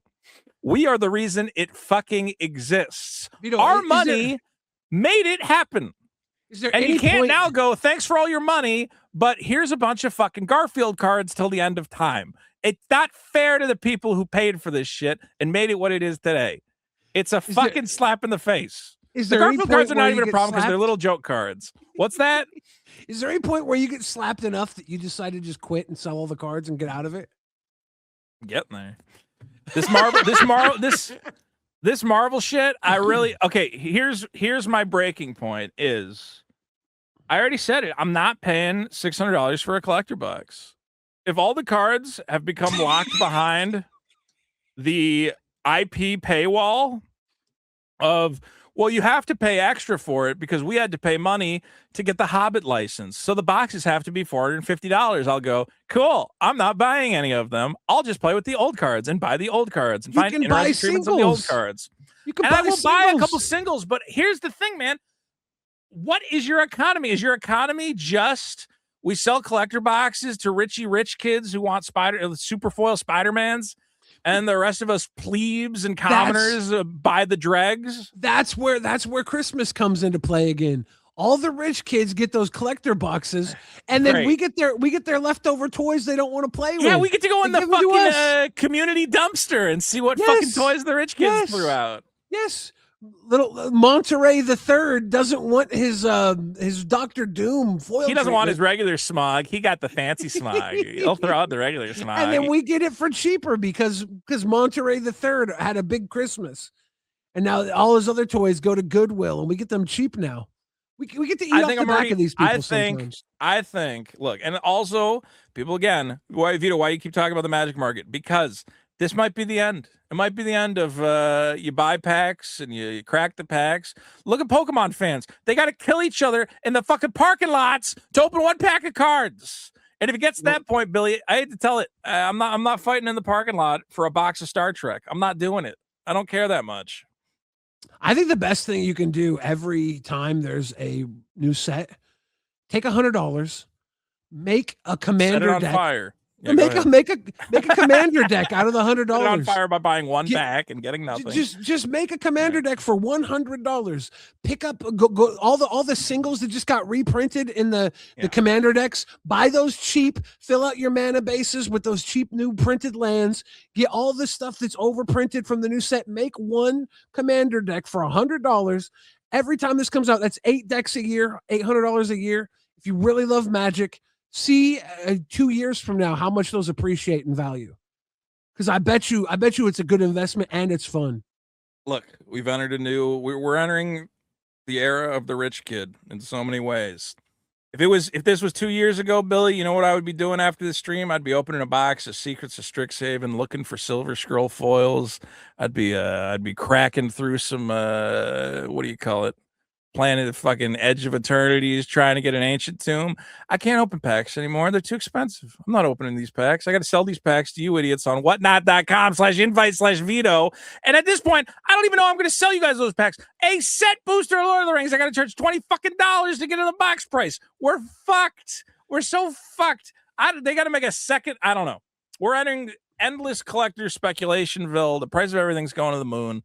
And keep your friends close. If you see a little girl who wants to buy magic cards, get in her face, and you go, "Get out of here! You're raising the prices on everybody." We got enough people get out. We got enough people buying magic cards. The idea that I need more people buying magic cards, nah, I'm good. I need less fucking scalpers. I need less come along latelys going, "Oh, I'll just get a box for fun." I don't personally need more people to play magic cards. The amount of people playing Magic cards right now, I'm happy with. Obviously, Hasbro wants more people playing Magic cards, but there's no reason for me as the community to go, well, I really hope more 8-year-olds play this fucking game. No, I don't care. It doesn't help me at all, and I think it actually makes it worse. Did you see there's this new Magic movie being made? They're making a Magic the Gathering movie. Matt Johnson's the director. I've heard. Who's directing it? Matt Johnson.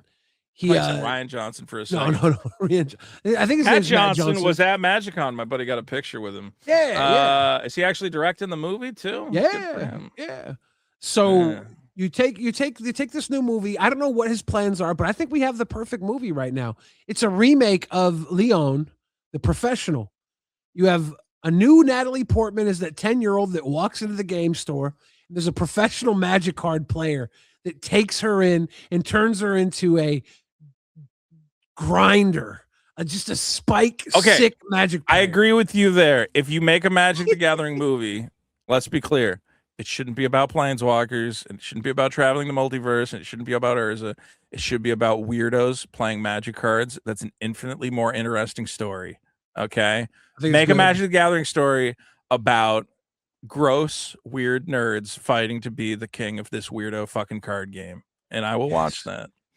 If it's about, well, actually, Jay saw through the omen paths and he found there's a world full of cowboys where we can wear fanciful hats and dance in the streets. I'm not watching that shit. That sounds dumb. I will watch a guy say exactly that, though, in the card store while he flicks through his cards. I want the movie to come out, and I want it to be Jace from Wondergore. He's there traveling the multiverse to get the filth stone. Have you seen that Rakdos has a cowboy hat now? It's very exciting stuff. Breaking news, as you might say. Dude, how mad are you going to be when the Reality Fracture set has the Reality Stone in it? Because Jace went into Marvel and took it. They're not doing it. They can't do it. If they do it, that would be cool. Like if they doing it. It would be better. You know why I'd be happy about that? Because that means that's one less Marvel set. I'd go, oh, thank God they got the stone out of the way in an actual Magic set, and I don't got to worry about the fucking. Although, remember that, dude? Did you remember the name? You didn't play Arena that much. Do you know its name in Magic Arena before? Now they got the Spider-Man. What was now it? Finally in. It was the terminus of the terminus of something. Let me see. Oh. The terminus MTG, and I was like, dude, I gotta collect all the terminuses. Hell yeah, baby. The terminus of return. I was looking forward to a whole cycle of terminuses that we did not end up getting. Look at this. Look at that fucking soul stone, baby. What if we get a terminus of return reprint in Reality Fracture on the bonus sheet? Well, I did say, hey, how are they going to reprint the Mind Stone? They probably can't do it, but they could do. I've realized that they could not the list. I guess they can't bring the list back. What was I thinking about how they could do reprints? There's like a way for them to do it. Maybe like another foundation. Oh, you know what this would show up in if they want to reprint the Mind Stone, if they want to get more Mind Stones into production. And I think they must be working on this. Hopefully they got to do Mystery Booster 3 at some point. Yeah. I could see the mystery booster boxes because they don't do the list anymore. They're not doing master sets anymore. I think mystery boosters will be where they get all the weird reprints out of the way. Yeah. And there's going to be a way to get more Soul Stones in there without having them be Marvel Soul Stones if they decide. Because I don't know if you saw, the Soul Stone's like $100 for the base version now, which is crazy. Yeah, I think it was 130 on Card Kingdom. Dude, that's nuts. That actually means like you should, dude, hold on. What the no, wait, that's for foils. I was going to say, like, remember Spider-Man boxes were under $100? You have about a 1 in 2.5 chance of getting a Soul Stone, I think, based on the rarity. So it kind of like is not a terrible lottery ticket to buy a box of Spider-Man and try to open $100 Soul Stone. I'm not going to lie. I opened, I got really, I don't know if I was drunk or what, but I had half a box of Spider-Man that I know we hadn't pulled a Soul Stone out of, a German Spider-Man. I said, I got to get that Seelenstein. I did not get a Seelenstein. I said, oh, why'd I open all those German Spider-Man packs? I have no use for half these German cards. But we'll see if we get a Mystery Booster 3. I think honestly, Mystery Booster 2, they've printed so much of it now. I hope they're working on a third one. They'll probably do one for the next Vegas. They'll probably redo it. They have one more Festival in a Box coming. Actually, is that this Monday? When is the next Festival in a Box? I think it's not this Monday. I think it's the Monday afterwards. Yeah, this one's, let's see, Amsterdam Festival in a Box. This one has a really exciting secret layer. This will be the last thing we talk about. MagicCon Amsterdam Festival in a Box. You get In Bloom. This is a fantastic secret layer. There's not a dud here. 6, the beloved tree folk is a super buddy made out of beautiful leaves. You got the Excavator, which now Mole Man I think is a little bit better, but he's still, if you have there's a couple. Ice Tiller is probably better. Mole Man's better.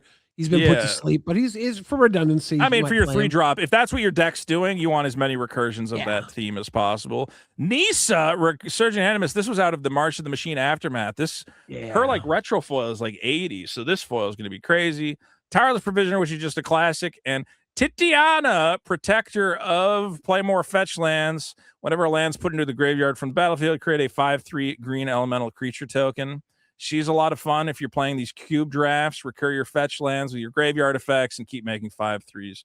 You also get a full art Utopia Sprawl, a Landwehr Elf in the Future Sight frame. Love that. I always love Traxa, a great attract, dude. I like this land. Well, actually, I always had a problem with this Landwehr Elf.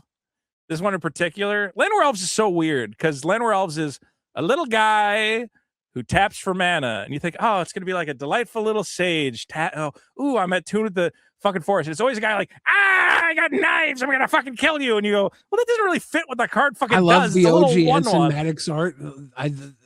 Did you ever see how the Manson Attic how that art got reinterpreted for the Foundations one? Like how the one lady has that thing. Oh, really? Hold on. Yeah. I always loved this little reference. Is that the original Llanowar Elves is absolutely insane. You go, what the motherfucking shit is that? And they go, well, it's a little elf guy. And you go, that's not an elf. That's a nightmare horror in a little. Why's it got spikes all around it? Jesus Christ. Now they've done a couple callbacks to it, but the showcase from Foundations, if you take a look, they got that same thing on their face right there, that weird little thing, and I go, oh, dude, that's the Llanowar elf right there. Huh. Yeah, it's got that same little fucking thing going across the. I guess the eye patch would have made it more clever, but it's still got the little strap where I go, little nod. See, this one makes sense to me. Where I go, yeah, they're like making fucking magic happen, man. They're like gathering up green energy. They're not going. You like the anime waifus, the waifu elves. This one's nice. I have this showcase. I wish I could afford the Fracture. The Fracture's like $1,000. Yeah, I have the showcase in Japanese of this. Trade it to me. You don't like Japanese cards. I'll trade you a French foil delay for it. I don't have a French foil delay. If I had a French foil delay, you weren't getting it either. That would be my number one. Where did I put this article about? What is it? Festival in a box. So you get the Llanowar Elf, you get the Utopia Sprawl, you get a Mystery Booster 2, and this is coming out July 13th, it looks like. Yeah. So yeah, this is a real July 13th. Wow, still only $200. That's crazy. The best deal in Magic. Dude, it's an absolutely insane deal. Every time one of these shows up, and I used to have friends, I would say, hey, can you order 3 of these when they should? Now everybody knows, and now they get scalped. Before they get sold out in like 30 minutes. Yeah, I would buy 9 of these because the box alone would just pay for it. A Mystery Booster 2 box sells for like $250. Now, it's been reprinted so many times now that the prices is finally starting to come down, but it's still got like Urza's Saga, Lotus Petal, all these great cards in it. So, guys, July 13th, wake up, get in the queue, and be disappointed like every Secret Lair drop. Right. And that's the bottom line. Guys, I got nothing else to say. Billy, good place to end it. Yeah, Magic the Gathering's alive and well. There's 10-year-old girls everywhere. 10-year-old girls. Touching Chandra Nalaar at the shop. Yeah, I hate to say it if you're a grown man saying, well, I don't know. I was looking at a little girl at a game store and it made my heart sing to, all right, man, Jesus fucking Christ, I don't want to hear about it. I high-five Chandra Nalaar at the shop. Write an article about your own kids, not you observed other people's children. That's fucking weird and not a good argument. This has been Rhystic Study Hall, episode 11. Guys, if you're not subscribed, please subscribe. Leave a comment if you want us to do a live show. If there's any other content you'd like to see from us, you can find me at youtube.com/Vito and whatnot.com/invite/Vito. Get $15 off Whatnot. Get in one of these exciting breaks. Get yourself some Marvel cards or buy Spider-Man packs from me. I still have not gotten a German Soulstone and it's starting to kill me. Billy, where do we find you? At Billy the Fridge on all the platforms. Go check out iTunes. Cardboard Crack, the hit Magic the Gathering single from 2015. We're coming back, man. The Guilds of Ravnica is going to revitalize the trading card game related rap genre. Okay, we're going to set the ground floor. There's going to be Pokemon rappers, there's going to be Riftbound rappers, there's going to be Hearthstone rappers, and we're going to be right there at the forefront. There you go. I wish we had a beat.